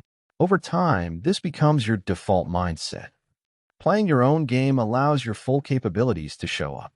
You're not distracted by external comparison. You're focused on internal execution. Tip 40. Dealing with setbacks, bouncing back from poor rounds. Sometimes you play poorly. You shoot 90 when you usually shoot 82. A round goes sideways for no obvious reason. This happens to every golfer. The key is how you respond. Some golfers spiral, they're discouraged, and play even worse next time. Others bounce back stronger. Here's the response framework. After a poor round, don't immediately look for what's wrong with your swing. The poor round is often a mental thing. You were tired, distracted, or pressing, not a swing fault. Instead, take a day off or play a relaxed round for fun. Clear your head. Then, review the round objectively. What went well? What went poorly? Not with judgment, but with curiosity. Often, you'll notice that you played fine but made poor course management decisions, or you were tense. These are coachable things. Specific adjustment notes, I'll be more patient with course management next time, are valuable. Then, move forward. Don't dwell on the poor round. It's in the past. Focus on the next opportunity. Setbacks are inevitable. They're opportunities to learn and grow. The golfers who view poor rounds as learning experiences, not personal failures, recover fastest. Section 11. Equipment and Setup Optimization. Tip 41. Club fitting. Getting clubs that match your swing. Club fitting is underutilized by amateurs, but it's tremendously valuable. Playing clubs that match your swing characteristics is fundamental to consistent performance. Key fitting parameters. Shaft flex. Your swing speed determines shaft flex. Faster swingers use stiffer shafts, Slower swingers use regular or senior flex. A shaft that's too stiff feels dead and produces poor ball flight. Too flexible feels unstable. Lie angle, the angle the club sits at address. If a club is too upright, shots go left. Too flat, shots go right. Proper lie angle is critical for accuracy. A simple lie angle check at a fitting center can make a big difference. Grip size, the circumference of the grip. Too small feels flimsy. Too large restricts wrist hinge. Proper grip size, typically based on hand size, improves control and feel. Shaft weight. Lighter shafts produce higher swing speeds and softer feel. Heavier shafts produce more control. Personal preference varies, but lighter is generally better for amateurs. Getting a professional fitting, visiting a golf shop with fitting technology, ensures your clubs match your swing. The investment pays dividends in consistency and enjoyment. Tip 42. Ball selection. Choosing a ball that matches your game. Golf balls vary tremendously in characteristics. Choosing the right ball for your swing and preferences matters. Key characteristics. Compression. Low compression, usually below 80, is softer, easier to compress, better for slower swing speeds. High compression above 90 is firmer, better for faster swing speeds. Match your swing speed to compression. Spin. Low spin balls are more forgiving off the tee and fly straighter. High spin balls provide more control around greens. Most golfers benefit from lower spin overall. Feel. Some balls feel soft, some firm. Personal preference is large here. Try different balls and notice which feel best to you. Durability. Some balls hold up better to scuffing. If you're rough on balls, consider tougher construction. A simple approach. Determine your swing speed. If it's below 85 miles per hour, use low compression. If it's 90 plus mph, use higher compression. Try a few different balls and notice which produce the best results for you. Then commit to that ball. Playing the same ball repeatedly allows you to develop feel and consistency. Switching balls frequently creates variables that work against consistency. Tip 43. Putter fit. Finding a putter that matches your stroke. Your putter is the most personal club in your bag.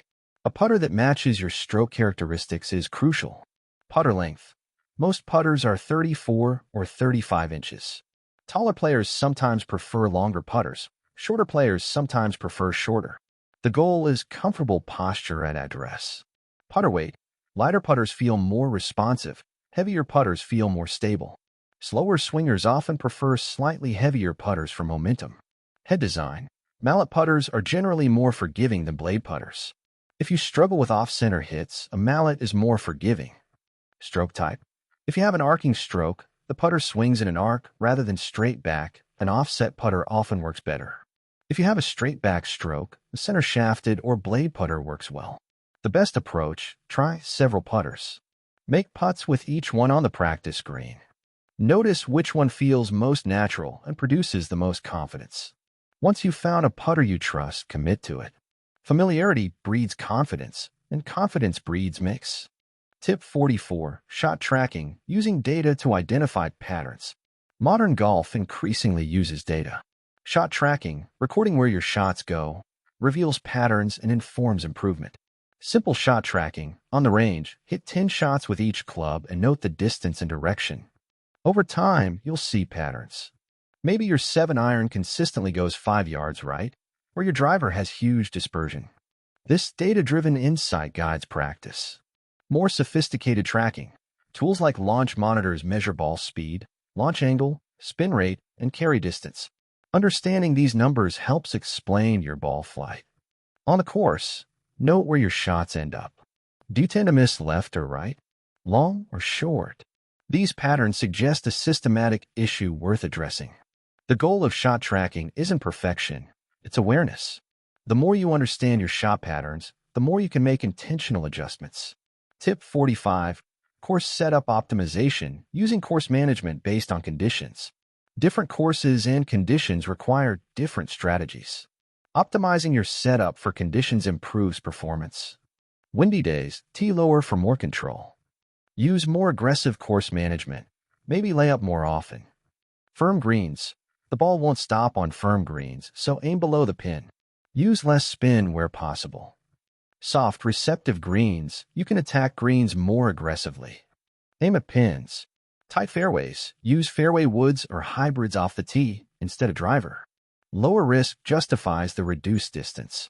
Wide open fairways, use driver. The wider fairway rewards distance. Cold weather, the ball doesn't carry as far in cold, so club up. The ball also flies a bit lower. Hot weather, the ball carries farther in heat. Club down accordingly. The ball flies higher. Adjusting your strategy based on conditions, rather than using the same approach every round, improves scores. Section 12. Advanced Practice Techniques. Tip 46. Deliberate practice structures specific drills that build skills. Deliberate practice, structured, goal-oriented practice, accelerates improvement far beyond casual practice. Here are specific drills. The ladder drill on the putting green, place balls at 3, 6, 9, 12, and 15 feet. Putt from each distance.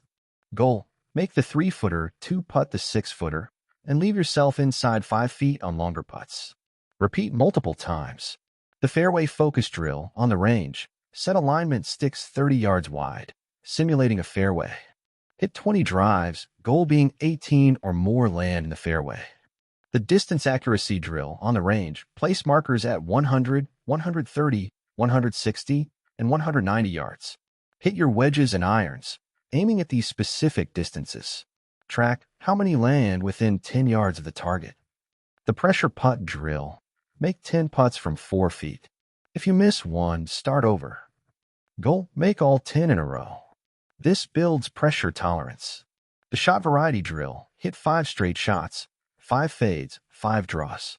This builds shot shaping skills.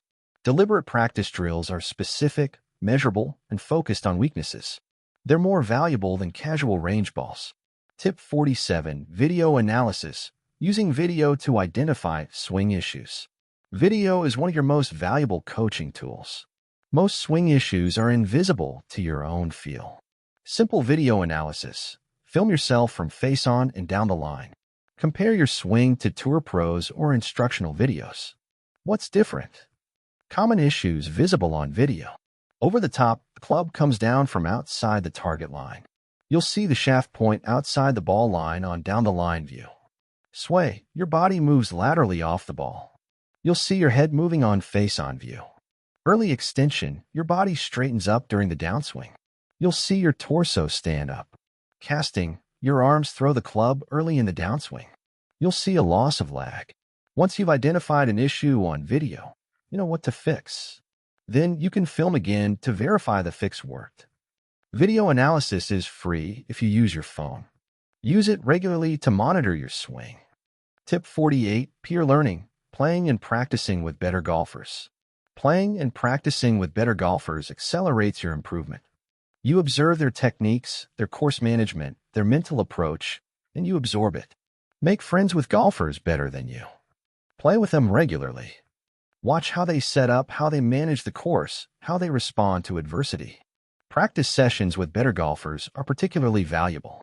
They often have insights into techniques or approaches you hadn't considered. The key is staying coachable.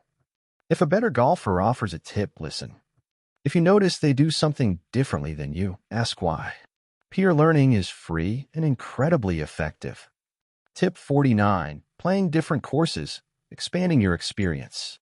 Playing a variety of courses builds versatility and experience. Different courses present different challenges. Links courses require different skills than parkland courses. Uphill shots versus downhill shots. Open water versus tree-lined fairways. Each course teaches you something. The goal: play courses that challenge you. If you always play the same course, you develop solutions for that specific course. Playing varied courses builds general golf skills. Even playing different tees on the same course is valuable. Play the back tees occasionally to challenge yourself. Varied course experience makes you a more complete, confident golfer. Tip 50. The plateau and pushing through, understanding the learning curve. Improvement in golf isn't linear. You'll experience rapid improvement, then plateaus where progress stalls. Understanding this is crucial for maintaining motivation. Plateaus are normal and temporary. They occur when your current practice methods have optimized your current level. To break through, you need new approaches or more intensive practice. When you hit a plateau, resist discouragement. Instead, reassess. Are you practicing deliberately? Are you addressing your weaknesses? Are you getting instruction or feedback? Often, a plateau is an opportunity to refocus on fundamentals. Maybe you need a swing lesson. Maybe you need to return to basics with your short game. The golfers who continue improving are those who push through plateaus rather than accept them as limitations. Expect plateaus. Plan to work through them. On the other side of each plateau is a new level of performance. Section 13, Course Strategy and Scoring. Tip 51, Risk versus Reward, knowing when to attack and when to play safe. Every shot presents a risk-reward calculation. Understanding when to attack and when to play safe is a mark of a smart golfer. Ask yourself before each shot, what's the best-case scenario if I execute this shot? What's the worst-case scenario? Then decide if the reward justifies the risk. Example, you're 200 yards out on a par 4 with water fronting the green. Best case, you hit it close. Worst case, you hit it in the water and take a bogey or worse. Is that risk worth the potential birdie? For most golfers, the answer is no. Lay up shore of the water, hit a wedge close, and make par. Another example, you're on a par 5 260 yards out. The fairway is narrow with hazards left and right. Best case, you reach in 2 and have an eagle chance. Worst case, you miss the fairway and find trouble. If you're a 12 handicap, the realistic scenario is you miss the fairway. Lay up instead. Take your par. The best golfers aren't always attacking. They're making smart decisions about when the risk-reward favors aggression. Here's a useful framework on critical shots. Only take risk when the reward is birdie or better. If the reward is just a closer approach shot, play safe. Applying this thinking dramatically improves scores because you avoid unnecessary big numbers. Tip 52. Reading greens. Understanding slope, grain, and speed. Reading greens is a skill that separates good putters from great putters. A good read doesn't guarantee a make, but a poor read almost guarantees a miss. Here's how to read a green properly. Step 1. View the green from multiple angles. Walk around the putt. Look from behind the ball, behind the hole, and from the sides. Each perspective reveals different information. Step 2. Identify the overall slope. Which direction is the green tilted? Does it slope downhill left or right? Understanding the major slope is foundational. Step 3. Look for grain of the direction grass grows. On some courses, grain is obvious. Grain growing away from you makes the putt slower. Grain growing toward you makes it faster. Looking at the grass color helps identify grain direction. Step 4. Assess speed. Is the green firm or soft? Fast or slow? The grass length and moisture indicate speed. Step 5. Commit to a line. After gathering information, make a decision. Overreading leads to doubt and poor strokes. A useful thought, most break is near the cup. A putt might break more in the last 3 feet than the first 10 feet. Focus your read on the cup area. Another thought, never aim for the break. Aim for where you want a ball to start. The break happens during the putt's journey. You're just starting it on the right line. Good green reading is learned through practice and experience. The more greens you read, the better you become. Tip 53. Managing double bogey avoidance. Playing to your worst-case scenario. One major difference between good golfers and poor golfers is consistency. Good golfers rarely shoot 10s or 9s. They avoid huge numbers. The key is playing conservatively enough that even a poor shot results in a bogey, not a double. Here's the thinking. If you're in rough, don't try to fire directly at the pin. Aim 20 feet short of the green. Best case, you pitch close. Worst case, you're still on the green and have a 2-putt. If you tried to attack and bladed over the green, now you're chipping from 40 feet. If you're 180 yards out with water fronting the green, don't hit a long iron at the pin. Use a layup club or fairway to avoid the water. Yes, you'll be farther from the hole, but you'll be in play. A bogey is better than a double. The strategy: plan shots so your worst-case scenario, a mishit or poor execution, still results in a manageable number. This conservative thinking might cost you a few birdies, but it will save you many doubles. The net effect is significantly lower scores. Tip 54. Scoring zones. Dividing the course into management areas. Think of the course in scoring zones: tee box, fairway, rough, sand, and green. Each zone has different strategic priorities. Tee box. The priority is keeping the ball in play. Distance is secondary. A straight 240-yard drive beats the wild 280-yard drive that ends in trees. Fairway. Now that you're in play, the priority is a solid approach to the green. Positioning is more important than distance. Rough. Recovery priority. Get the ball back and play cleanly. Accept a bogey to avoid a double. Sand. Extraction priority. Get out of the bunker in one shot. Accept a bogey. Don't try to get it close and risk staying in. Green. Putting priority. Make your putt when possible, but avoid 3 putts. Understanding zone priorities keeps you focused and prevents poor decision-making. In the tee box, you're not trying to make birdie. You're trying to stay in play. Tip 55. Hole strategy. Planning your approach before the shot. Before you hit a shot, have a plan for the hole. This is beyond your pre-shot routine. It's overall hole strategy. Walk to the tee. Step back and survey the hole. Ask, what's my target off the tee? Where's the trouble? What's my second shot? What's a good bogey score here? For a par 4, I'll hit a smooth 3-wood to the left side of the fairway, avoiding the bunker right. Then I'll hit an 8-iron to the center of the green and 2-putt. For a par 5, I'll hit a driver up the middle. My second shot will be a layup to 80 yards. Then I'll wedge close and 2-putt for par. This pre-shot planning, before you even address the ball, sets intention and prevents reactive, poor decisions. Many poor scores result from playing shot to shot without a plan. When you have a whole plan, you're intentional and strategic. Section 14. Short Game Mastery. Tip 56. The pitch and run are a versatile shot for many situations. The pitch and run is a shot that flies low to medium height and rolls out to the hole. It's incredibly versatile and should be a staple in your short game arsenal. Setup. Use a pitching wedge or 8-iron for more roll. Position the ball mid-stance or slightly back. Lean shaft forward slightly. Weight favors lead side. Swing. Make a controlled swing, maybe 3/4 length. Rotate your chest and strike the ball cleanly. The ball pops up and rolls out. The pitch and run is perfect when you need to avoid hazards between you and the hole. The green slopes away from you. Wind is pushing shots around. You want a predictable, simple shot. Practicing this shot builds confidence around the greens. It's one of the most reliable shots available. Tip 57. The lob shot. Hitting high and soft. The lob shot is a high, soft trajectory shot that lands softly and stops quickly. It's useful when you need to clear hazards and land softly.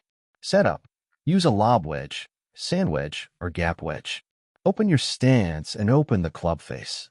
Position the ball forward in your stance. Lean weight slightly forward. Swing. Make an aggressive swing. The goal is acceleration through impact.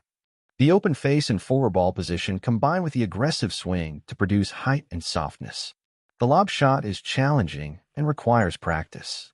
Mistakes often result in thin shots that fly too far or fat shots that don't go far enough. Practice this shot frequently if you use it. It's a risk, but it's useful when you need it. Tip 58. Flop shots, the highest trajectory short game shot. The flop shot is an extreme, high-trajectory, short-distance shot used when you need maximum height and minimum distance. Setup. Extremely open stance and club face. Ball forward in stance. Weight forward. This setup is extreme. Swing.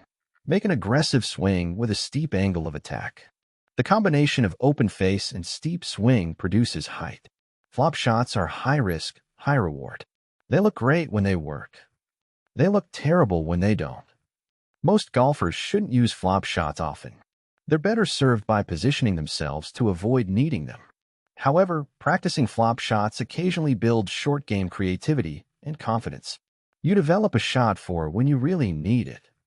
Tip 59. Bump and run, the safest chip option. The bump and run is the safest, most reliable chip shot. It's a low trajectory shot that bounces onto the green and rolls to the hole. Setup. Use a 7-iron, 8-iron, or 6-iron. Position the ball back in your stance. Lean shaft forward. Weight forward. Swing. Make a compact swing. Think putting motion. Strike the ball cleanly, creating a low trajectory.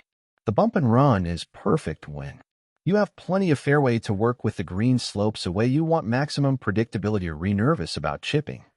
Many amateurs overcomplicate chipping by using lofted wedges. The bump and run with a mid-iron is often the better play. More forgiving, more predictable. Develop this shot and use it liberally around the greens. Tip 60. Touch and feel. Developing distance control around the greens. Around the greens, distance control, touch, separates good short game players from average ones. Touch is developed through deliberate practice and experience. Here's how to develop touch. 1. Practice from specific distances repeatedly. Hit 20 chips from 20 yards. Hit 20 from 40 yards. This builds feel for how swings translate to distance. 2. Use one club predominantly. If you use the same sand wedge for most chips, you develop incredible feel for its distances. 3. Practice with your eyes closed occasionally. This eliminates visual input and forces you to rely on feel. 4. Hit chips from different lies, fairway, rough, tight grass, longer grass. Different lies require different feels. 5. Practice pressure situations. Make a certain number in a row. This trains your feel under pressure. Touch is not something you'll develop overnight, but consistent practice builds it steadily. Tip 61. The chin. Building confidence in up and downs. While you shouldn't expect to chip in, the possibility should be in your mind. Expecting a chip in creates a more committed, aggressive motion that often produces better chips, even when they don't go in. The key to chipping in is committing to the line and speed as if the putt is crucial. Many amateur chips lack commitment. The motion is timid, the contact is poor. When you step up to a chip, visualize it going in. See it landing and rolling into the cup. This visualization creates a more positive, committed motion. Even if you don't make the chip in, the aggressive commitment often leaves you a short putt. A useful stat: PGA Tour pros chip in about 2 to 3% of chip attempts. That's rare. But when they do, it creates momentum and confidence. Practice chipping with the expectation of making it. This builds the aggressive motion that produces better results overall. Tip 62. Putting from the collar. Managing shots just off the green. The collar, the area just off the green where rough meets fairway, presents an interesting challenge. Some shots are better putted, others are better chipped. If the collar is short, putt it. Use a putter or long iron like a 4-iron. The ball rolls better than a short chip might. If the collar is longer, chip it. Use a bump and run approach with a mid-iron or short chip with a wedge. The key decision: will the ball roll cleaner with a putt, or will it roll better after a short hop from a chip? Generally, if you can putt it, putt it. Putting is your most reliable motion. Only chip when the grass is too long or thick to putt cleanly. Section 15. Practice strategy and development. Tip 63. Playing 9 holes for efficiency. Focus practice rounds. Full 18-hole rounds are valuable, but 9-hole rounds are more efficient for targeted improvement. Why 9 holes? You can complete 9 holes in 90 minutes, allowing multiple 9-hole rounds in practice. Strategy. Play 9 holes and focus on one specific area. First 9, short game focus. Second 9, driving focus. Third 9, iron accuracy focus. This targeted approach builds skills faster than aimless 18-hole rounds. Additionally, playing multiple 9-hole rounds in a practice session allows you to restart and implement improvements. You play poorly on the first 9, realize something, and implement it on the second 9. That's real learning. Tip 64. Score tracking. Keeping detailed records of your golf. Keeping detailed score records reveals patterns and progress. Over time, data guides improvement. Record your scores by hole, number of fairways hit, number of greens in regulation, number of putts, and any scoring club use. Also know conditions, wind, temperature, course difficulty. Over months, patterns emerge. Maybe you consistently score poorly on par 3s, suggesting a swing issue with those clubs. Maybe you're overshooting greens, suggesting distance control issues. This data-driven approach identifies where to focus practice. Additionally, tracking your own progress is motivating. Seeing your scores trend downward is powerful motivation. Use a simple spreadsheet or golf app. The format doesn't matter, consistency does. Tip 65. Playing matches versus medal competitive format practice. Match play, competing hole by hole against an opponent, develops different mental skills than medal play or stroke play, where you're competing on total score. In match play, you can afford a bogey if your opponent makes bogey. The hole is lost or halved, not multiple strokes. In medal play, every stroke counts toward your total. Alternating between these formats in practice rounds develops versatility. Match play teaches aggressive confidence. Medal play teaches conservative consistency. Ideally, practice both formats to develop complete mental resilience. Tip 66. Learning from losses, turning poor performance into improvement. When you lose a match or shoot a poor score, the temptation is to be discouraged. Instead, treat it as a learning opportunity. Ask, what specifically went wrong? Not vague answers like I played poorly, but specific answers like my irons were inaccurate or I was too aggressive with course management. Once identified, create an action plan. Next week, I'll focus on iron accuracy drills. Or next match, I'll implement more conservative course management. Poor performances are your best teachers because they create urgency and focus. A golfer who learns from losses improves faster than one who doesn't. Tip 67. Tournament preparation, specific practice leading to competition. Before tournaments, structure your practice to prepare specifically. 2 weeks before, general skills practice, full swing, short game, putting. 1 week before, course-specific practice if possible. Play the course you'll be competing on. 3 days before, light practice. Maintain skills without overdoing it. 2 days before, 9-hole practice round on a similar course. No pressure, just rhythm. 1 day before, light putting practice only. Maintain feel without fatigue. Day of warm-up only. Loose up, hit a few balls, and prepare mentally. This preparation builds confidence and maintains rhythm heading into competition. Tip 68. The practice round, simulating tournament conditions. Practice rounds are more valuable than range sessions for developing tournament readiness. Play your practice rounds as if they're tournaments. Keep score, play by the rules, use your pre-shot routine on every shot, experience pressure situations, play with a similar mindset.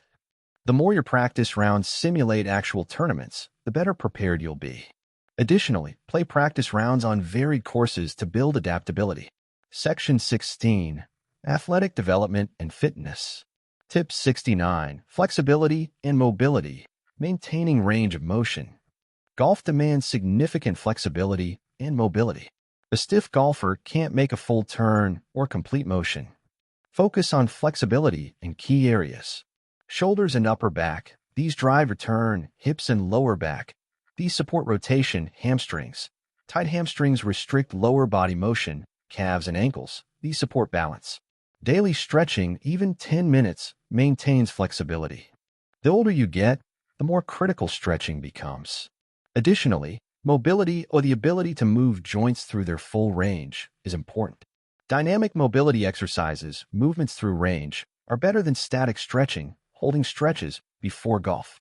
Maintain flexibility, and you'll maintain your golf swing as you age. Tip 70. Core strength, powering your swing. Your core, abdominal muscles, back muscles, and obliques drives your golf swing. A strong core generates power and prevents injury. Useful core exercises. Planks. Hold a plank position 30 to 60 seconds. Multiple sets. Pull-off presses, resistance band exercises that develop rotational strength, bird dogs. Alternate arm and leg extensions that develop stability, rotational exercises, medicine ball twists, or cable rotations. Develop core strength 2 to 3 times per week. Even 15 minutes of core work makes a difference.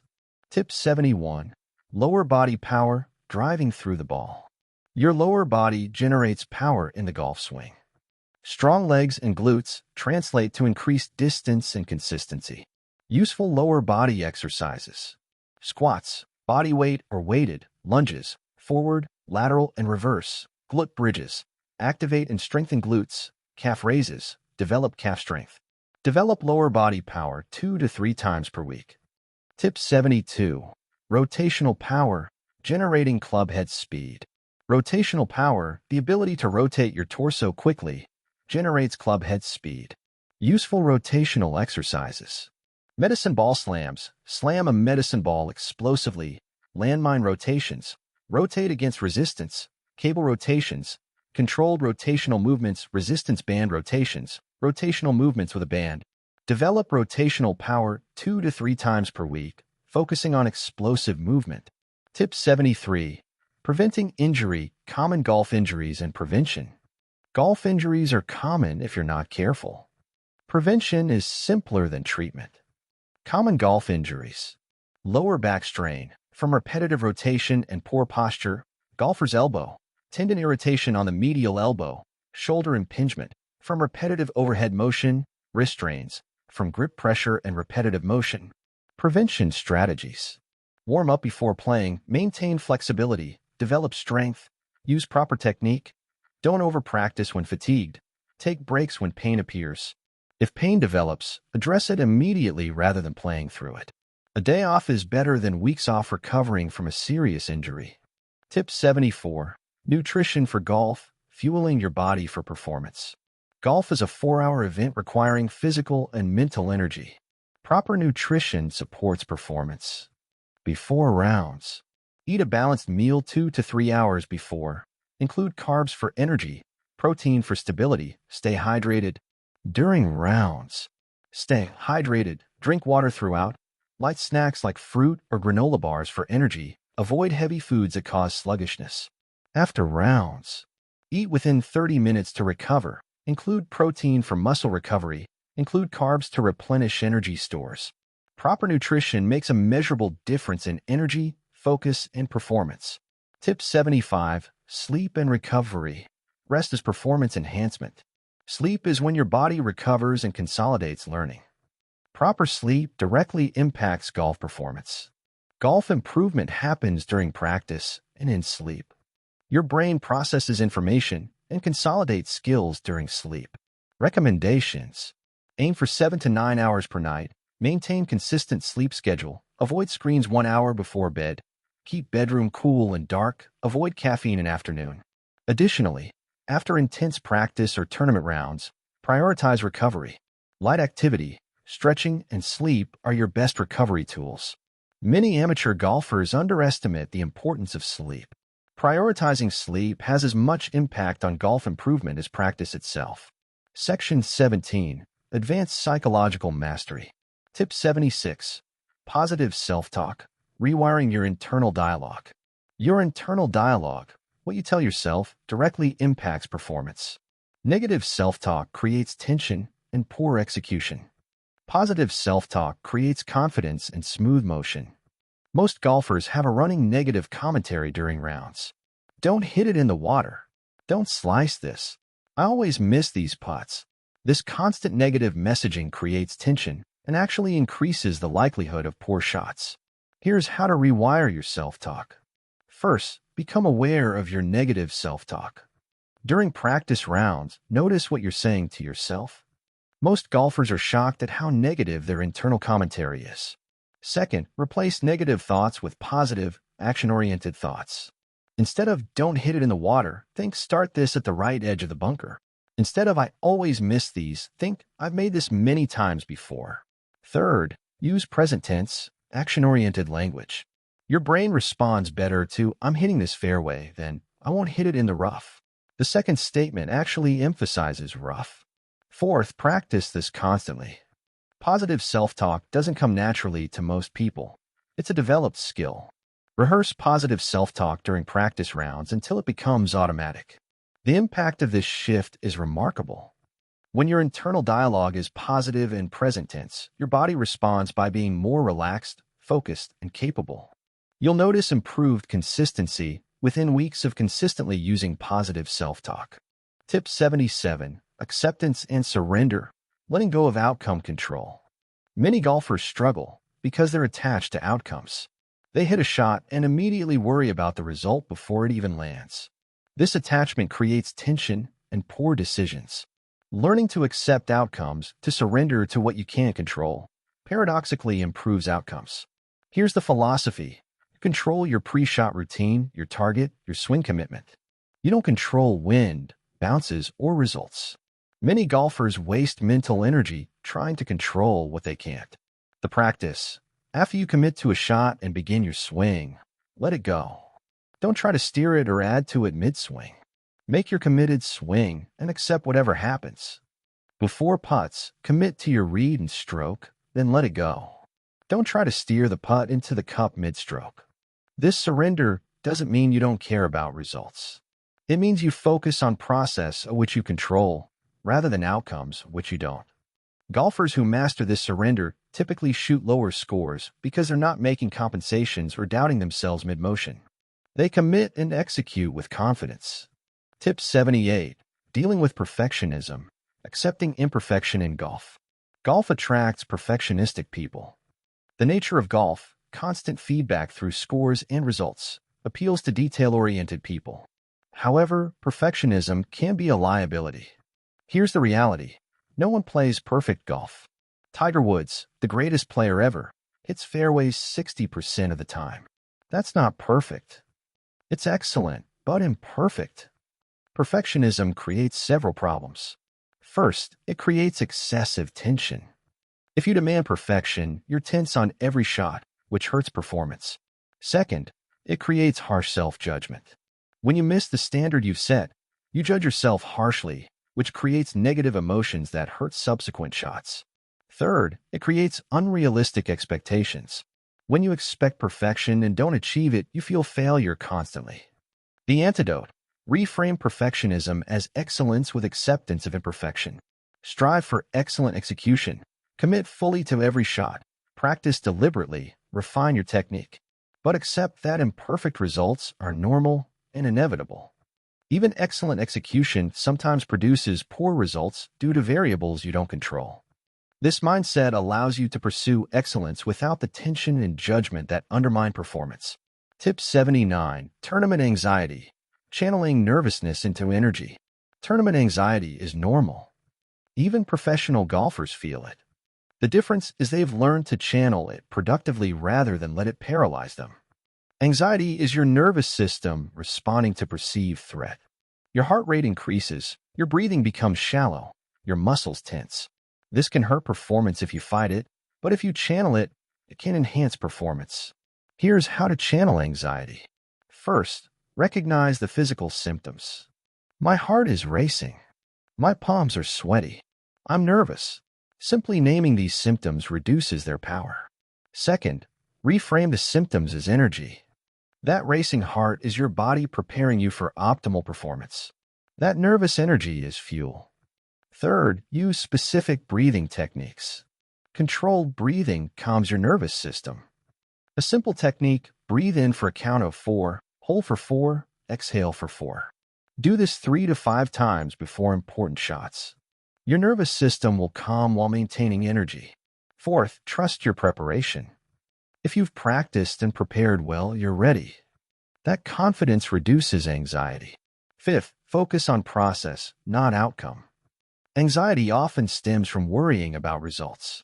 Focus instead on your pre-shot routine, your target, your swing commitment. Process is within your control. With practice, channeling anxiety becomes automatic. Tournament nervousness transforms from a liability into an asset.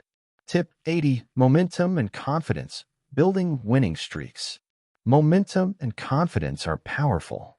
When you made a few putts or hit some good shots, confidence soars and performance often improves. Conversely, a poor start can create doubt and poor subsequent performance. Understanding momentum helps you manage it. First, acknowledge that momentum is real but temporary. A few good shots don't guarantee future good shots. A few poor shots don't doom you. Treat each shot fresh. Second, use momentum positively. When you're playing well, take advantage. Be slightly more aggressive. Push a little harder. Third, prevent negative momentum from cascading. When you hit a poor shot, reset immediately. Use your reset routine. Don't let one poor shot lead to 3 more. Fourth, in competitive situations, create small wins. Make a par after a bogey. Make a good drive after a poor one. These small victories build momentum heading into critical moments. Fifth, Build confidence through preparation. You can't manufacture confidence in pressure situations if you haven't built it in practice. The confidence you display in a tournament is built from thousands of practice repetitions beforehand. Understanding and managing momentum prevents it from controlling you and allows you to use it strategically. Section 18. Specialized playing conditions. Tip 81. Playing in rain. Adjustments for wet conditions. Rain dramatically affects golf. The ball doesn't carry as far. Greens are softer. Grip becomes challenging. Playing well in rain requires specific adjustments. Adjustments. 1. Club up. The ball doesn't carry as far in rain, so use longer clubs. If you normally hit a 6-iron, hit a 5-iron. 2. Tee lower. Lower tee reduces spin and promotes more controlled flight in wet conditions. 3. Wipe your grips. Constantly wipe your grips on your pants or a towel. A wet grip leads to poor control. Accept softer greens. In rain, greens are softer, so the ball stops better. You can attack greens more aggressively than in dry conditions. 5. Use softer golf balls in rain. Softer balls provide better feel and control. 6. Be careful on slopes. Wet grass is slippery. Be cautious on side hill lies. 7. Maintain focus. Rain creates distractions. Stay focused on your pre-shot routine and process. Many golfers play poorly in rain because they're distracted or fighting the conditions rather than adapting.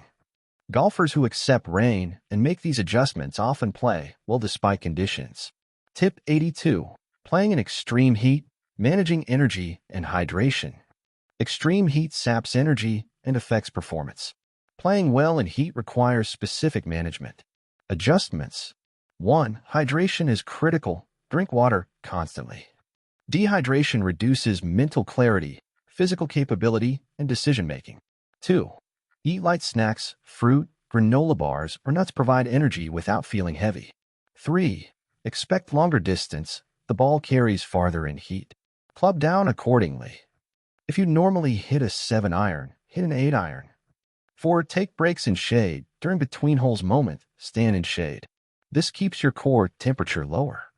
5. Wear light-colored, loose clothing. This helps keep you cool. 6. Use an umbrella for shade. Carrying an umbrella for shade, not rain, can make a huge difference in extreme heat. 7. Slow your pace slightly. Rushing in heat increases fatigue.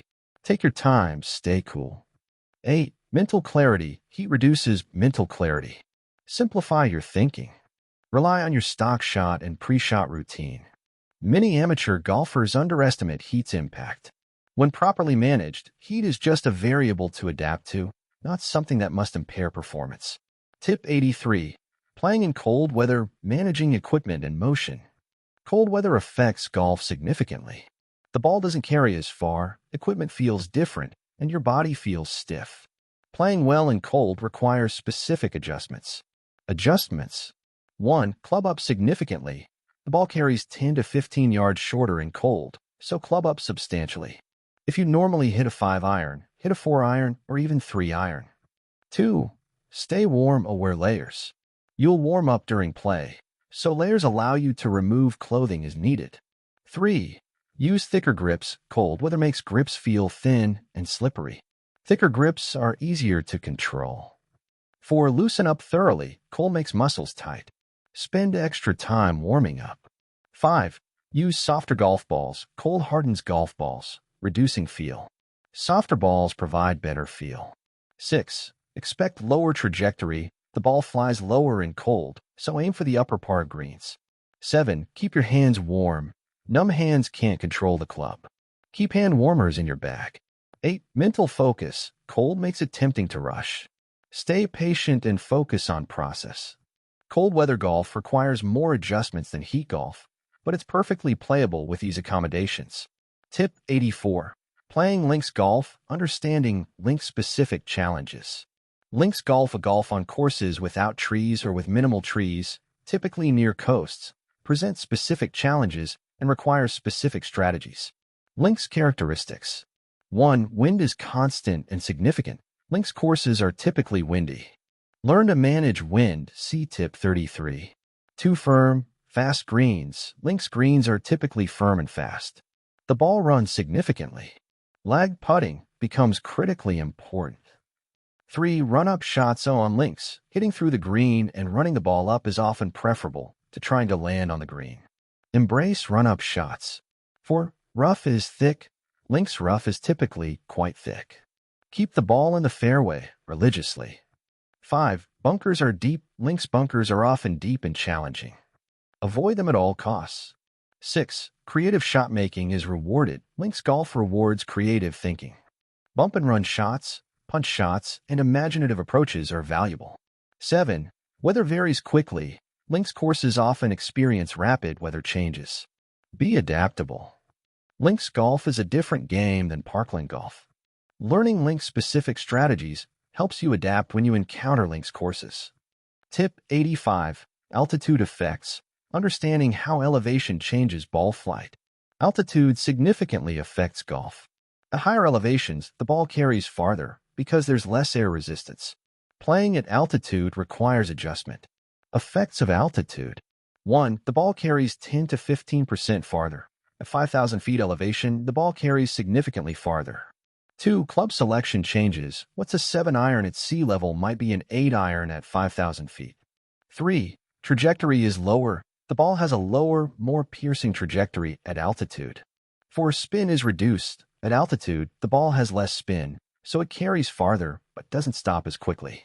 Adjustments. 1. Club down. Use less club than normal for your distance. 2. Expect more roll. The ball won't stop quickly on greens, so position yourself below pins. 3. Adjust for wind. Wind effects are amplified at altitude because the ball spends more time in the air. 4. Use practice rounds to calibrate. Before important rounds, play practice rounds at altitude to calibrate your distances. Many golfers struggle at altitude because they don't adjust. Recognizing altitude changes and making adjustments prevents poor performance. Section 19. Recovery and adaptation strategies. Tip 86. Playing from difficult lies. Tough situations require tough decisions. Not every lie is clean. Thick grass, compacted ground, pine needles, and other obstacles create difficult lies. Playing these effectively requires accepting limitations and making tough decisions. From thick rough. Accept reduced distance. Focus on clean extraction rather than distance. Use higher lofted club than normal. Expect the ball to come out right for right-handers. From hard pin.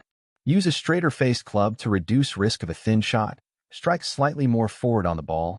Accept the compression will be compromised. Accept potentially reduced distance. From heavy grass behind the ball. Consider a penalty drop or layup rather than attempting an aggressive shot. If attempting, use a more lofted club. Prepare for the ball to potentially come out left for right-handers. From wet ground. The club will likely slide on impact. Accept poor contact and compromise results. Focus on solid contact, not distance. The mental key. From difficult lies. Accept that the shot won't be perfect. Expect compromised results and make peace with that. This acceptance reduces the pressure and often leads to better execution than if you were fighting the situation. Tip 87. Come back from bad starts. Recovering from poor early round performance. Starting poorly creates psychological challenges. Many golfers spiral after a bad early round performance. Learning to come back requires specific mental approaches. After a poor early hole or two.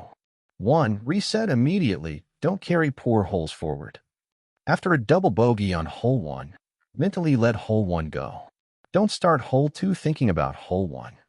2. Focus on the next hole only. Instead of thinking about your 9-hole or 18-hole score, focus only on the hole you're playing. 3. Make small wins. If you shot 42 on the front 9 after a bad start, your comeback goal isn't necessarily a 36 on the back 9.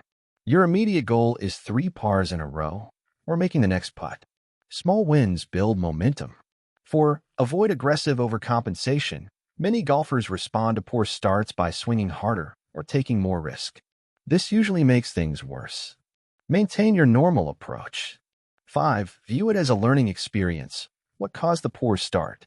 Was it a swing issue, a mental issue, or course conditions? Understanding the cause prevents future poor starts. 6. Remember that comebacks are possible. Golf has tremendous variability. Many rounds that start terribly finish respectably. Believe in your ability to recover. The golfers who often shoot their best scores are those who've had poor starts and recovered. The experience of coming back builds confidence. Tip 88. Playing from behind. Aggressive play when trailing. When you're significantly behind in competition, trailing in match play, or needing several under-par holes to be competitive, aggressive play is necessary. However, aggressive play is different from reckless play. Aggressive play strategy. 1. Take calculated risks where the best-case scenario is worth the worst-case scenario. 2. Attack greens intelligently. Aim at pins on reachable holes. On par 5s, try to reach in 2 if realistic. 3. Make aggressive decisions on course management. If trailing badly, the conservative play of laying up might be wrong. An aggressive approach is needed. 4. Commit fully. Aggressive play requires full commitment. Doubt undermines aggressive play. 5. Accept outcomes. You'll make some aggressive plays that backfire. Accept this as the cost of aggressive play. 6. Know when to shift back. If your aggressive play starts working and you're close to competitive, you can shift back to your normal strategy. The key: aggressive play from behind isn't reckless. It's calculated risk-taking based on the situation's demands. Tip 89. Peak performance. Orchestrating your best routes. Everyone occasionally plays a great round where everything flows. Understanding what creates these peak performances helps you orchestrate them more frequently. Elements of peak performance. 1. Preparation. Peak performances typically follow good preparation. You've practiced deliberately and feel ready. 2. Confidence. You feel confident in your swing and your abilities. 3. Focus. You're completely absorbed in each shot. External distractions fade. 4. Positive momentum. You've made a few good shots or putts early, creating confidence. 5. Acceptance. You've accepted that golf is imperfect and are playing to your best ability without demanding perfection. 6. Flow state. You're in a state of flow where thinking fades and pure execution emerges. 7. No overthinking. You're following your routine and trusting it, not overanalyzing. To orchestrate peak performances more frequently, prepare deliberately, develop pre-shot routines you trust, practice under pressure to build confidence, learn to enter flow state, accept imperfection, focus on process, not outcome. You can't force peak performance, but you can create conditions that make it more likely. Tip 90. Handling disappointment. Processing poor tournament results. Tournament golf produces disappointments. Poor rounds, missed opportunities, and losses are inevitable. How you process disappointment determines whether you grow or regress. Processing disappointment. 1. Feel the emotion. Don't suppress disappointment. Feel it fully. Cry if you need to. Get angry if needed. These are normal emotional responses to disappointment. 2. Give it time. Don't immediately analyze what went wrong. Give yourself 24 to 48 hours to process emotionally. 3. Analyze objectively. After the emotional response subsides, analyze what happened. What specifically went wrong? What can you control next time? 4. Identify specific improvements. Based on your analysis, identify 1 or 2 specific things to improve. 5. Let it go. After analysis and learning, let the disappointment go. Dwelling on it only hurts future performance. 6. Trust that learning happens. The disappointment creates urgency and focus that leads to faster improvement than success does. The golfers who improve fastest are those who process disappointment well and move forward with learning rather than dwelling in regret. Section 20. Comprehensive performance integration. Tip 91. Integrating all skills, putting it together into complete performance. All the tips we've covered, technique, short game, course management, mental skills, fitness, and need to integrate into complete, holistic performance. A golfer weak in any major area will be limited. Integration requires 1. Identifying your weaknesses. Where is your game weakest? Short game? Long game? Mental resilience? Identify the area most limiting your performance. 2. Addressing weaknesses systematically. Dedicate practice specifically to your weaknesses. If your short game is weak, 40% of your practice should be short game. 3. Maintaining strengths. While addressing weaknesses, continue practicing your strengths so they don't deteriorate. 4. Practicing under pressure. Integrate pressure into your practice. Play competitive practice rounds. Make practice relevant to actual performance demands. 5. Keeping it simple. Don't try to fix everything at once. Focus on your most limiting weakness first. 6. Testing improvements on the course. Implement practice improvements in tournament play. See if they actually improve performance. 7. Continuous refinement. Golf is a continuous refinement process. Once you've addressed one weakness, identify and address the next. The integrated golfer has no major weaknesses. Every element, technique, short game, course management, mental skills, works together smoothly. Tip 92. Creating a golf identity. Playing your game, not someone else's. Every golfer has a unique skill set and style. Creating a golf identity based on your strengths, rather than trying to copy tour pros, accelerates improvement and increases enjoyment. Your golf identity includes 1. Your stock shot or the shot shape you play best. 2. Your best clubs that feel natural and produce consistent results. 3. Your course management approach, conservative, aggressive, or balanced. For your short game style, what shots give you confidence? 5. Your mental approach, how you best manage pressure and emotion. 6. Your practice style, what practice methods work best for you. Creating an identity. Practice deliberately to identify your strengths and weaknesses. Build your identity around your strengths, not your weaknesses. Don't try to hit a cut like Rory if your natural shot is a draw. Don't try to play aggressively if conservative golf is your strength. Embrace your natural tendencies rather than fighting them. A golfer who has created a clear identity is confident and consistent. A golfer who hasn't is confused about who they are and how they should play. Tip 93. Periodization. Planning your golf season for peak performance.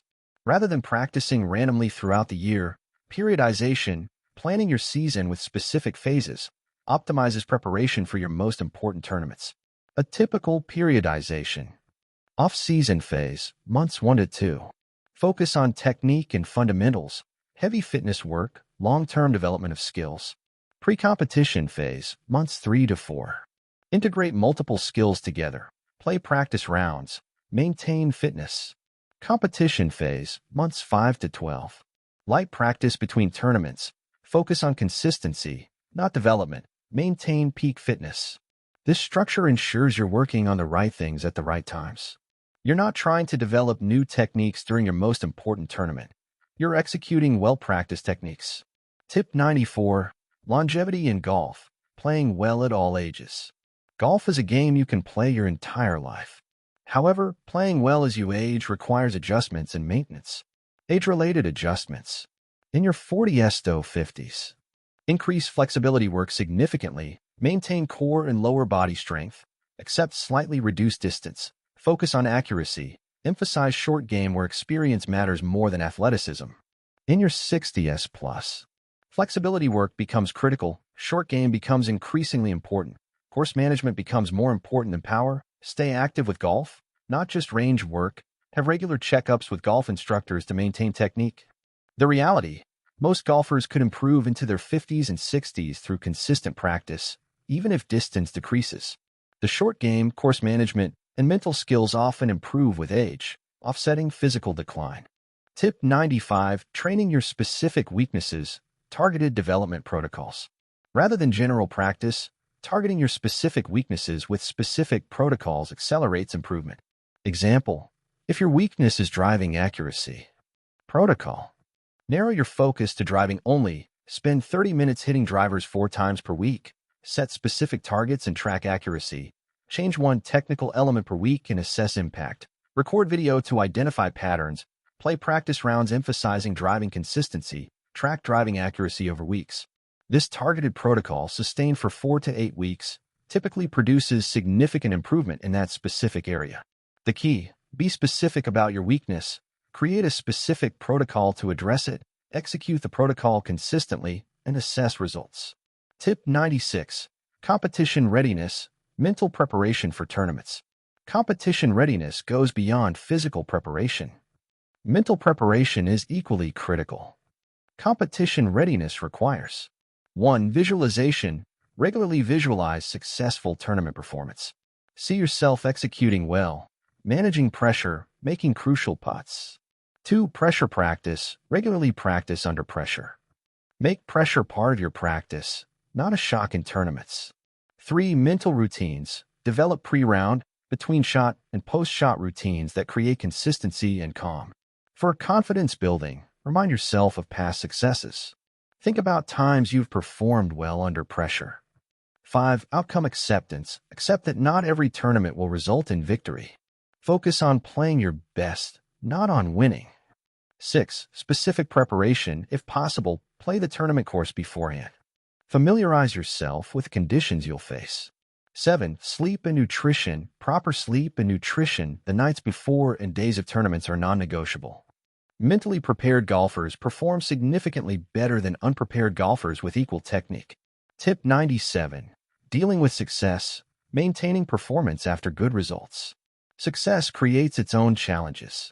Many golfers struggle after a great tournament or streak. Success can create complacency, overconfidence, or pressure. Maintaining performance after success. 1. Acknowledge the success without letting it inflate ego. Enjoy your accomplishment without believing you've suddenly become a different golfer. 2. Maintain the behaviors that created success. If preparation was the reason for success, continue that preparation. 3. Avoid overconfidence. Don't become reckless or lazy based on recent success. 4. Address complacency. If you notice yourself practicing less or taking things for granted, consciously recommit to preparation.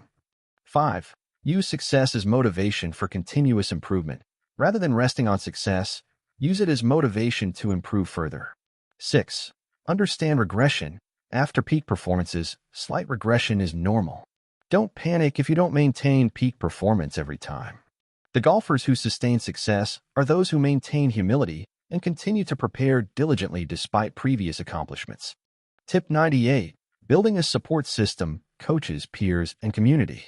Golf improvement is accelerated by a support system of coaches, peers, and community. No golfer improves in a vacuum. Building your support system. 1. Find a coach. A good instructor can identify issues invisible to you and guide improvement efficiently. 2. Find peers who challenge you. Playing with better golfers accelerates improvement. Make friends with golfers better than you. 3. Find peers who support you. Also play with golfers you can help. Teaching others reinforces your own learning. 4. Join a club or community. Clubs provide structure, competition, and social connection that supports improvement. 5. Find mentors. Older, experienced golfers who face challenges you're facing can offer valuable perspective. 6. Be open to feedback. When others offer suggestions or observations, be open rather than defensive. 7. Give back. As you improve, help newer golfers. Teaching and mentoring deepens your own understanding. Tip 99. Continuous learning. Never believing you've mastered golf. Golf is infinitely complex. No golfer, regardless of skill level, has learned everything. Continuous learning, staying humble and open to new ideas, sustains long-term improvement. Continuous learning includes 1. Staying curious. Remain interested in improving, even after reaching high levels. 2. Reading golf content. Books, articles, and instructional content provide new ideas and perspectives. 3. Watching great golfers. Study how elite players approach situations. 4. Experimentation. Occasionally experiment with new techniques or approaches rather than being rigid. 5. Reflection. Regularly reflect on what's working and what isn't. 6. Peer learning. Learn from playing partners and competitors. 7. Formal instruction. Periodically get lessons even if you're relatively good. New perspectives from coaches prevent stagnation. The golfers who sustain excellence throughout their lives are those who maintain curiosity and humility, always believing they can improve. Tip 100. The journey. Golf is a lifelong pursuit. Finally, recognize that golf is a journey, not a destination. The goal isn't to reach some final level of perfection and stop. That's impossible. The goal is to embrace the journey of continuous improvement and enjoy the process. Golf teaches life lessons: resilience, patience, honesty, humility, perseverance, and acceptance. These lessons extend far beyond the golf course into life generally. The true measure of success in golf isn't your handicap or tournament results. It's whether you're enjoying the journey of improvement and applying golf's lessons to life. Here's the perspective to adopt. 1. Play golf primarily for enjoyment. Yes, improve, but do it because you love the game. 2. Embrace the challenges. Difficulties and frustrations are the price of pursuing something meaningful. 3. Celebrate small improvements. A one-shot improvement in your average score is worth celebrating. 4. Focus on the process, not the outcome. Enjoy the practice, enjoy the rounds, enjoy the improvement journey. 5. Connect with others. Golf is often a social game. Build friendships and community. 6. Stay humble. No matter how well you play, golf will humble you. Stay grounded. 7. Keep perspective. Golf is important, but it's not life. Keep golf in healthy perspective. The golfers who sustain passion and performance throughout their lives are those who view golf as a journey to be enjoyed rather than a destination to be reached. They understand that the pursuit of improvement is itself the reward. Section 21. Closing synthesis. This completes the comprehensive collection of 100 golf tips spanning every major aspect of the game, from fundamental grip and posture through advanced psychological mastery, specialized playing conditions, athletic development, and life philosophy. These 100 tips represent a complete framework for golf improvement at all levels. A beginner can start with the fundamentals and build a solid foundation. An intermediate golfer can explore specialty shots and course management. An advanced golfer can delve into psychological mastery and peak performance strategies. Most importantly, these 100 tips are not meant to be learned all at once. Instead, they're meant to be revisited throughout your golf journey. The tip about grip is relevant to every golfer at every level. The tip about dealing with disappointment is relevant when you face disappointment. The tip about continuous learning is relevant throughout your career. Use these tips as a reference guide. When facing a specific challenge, return to the relevant section. When seeking general improvement, work through each section systematically. The goal is not to memorize all 100 tips, but to understand them deeply enough that they become part of your golf thinking and behavior. Your best golf is truly ahead of you. It will be built through the application of these principles, consistent practice, maintained humility, and genuine love for the game. The journey of golf improvement is lifelong, and that's what makes it beautiful. Now go play better golf.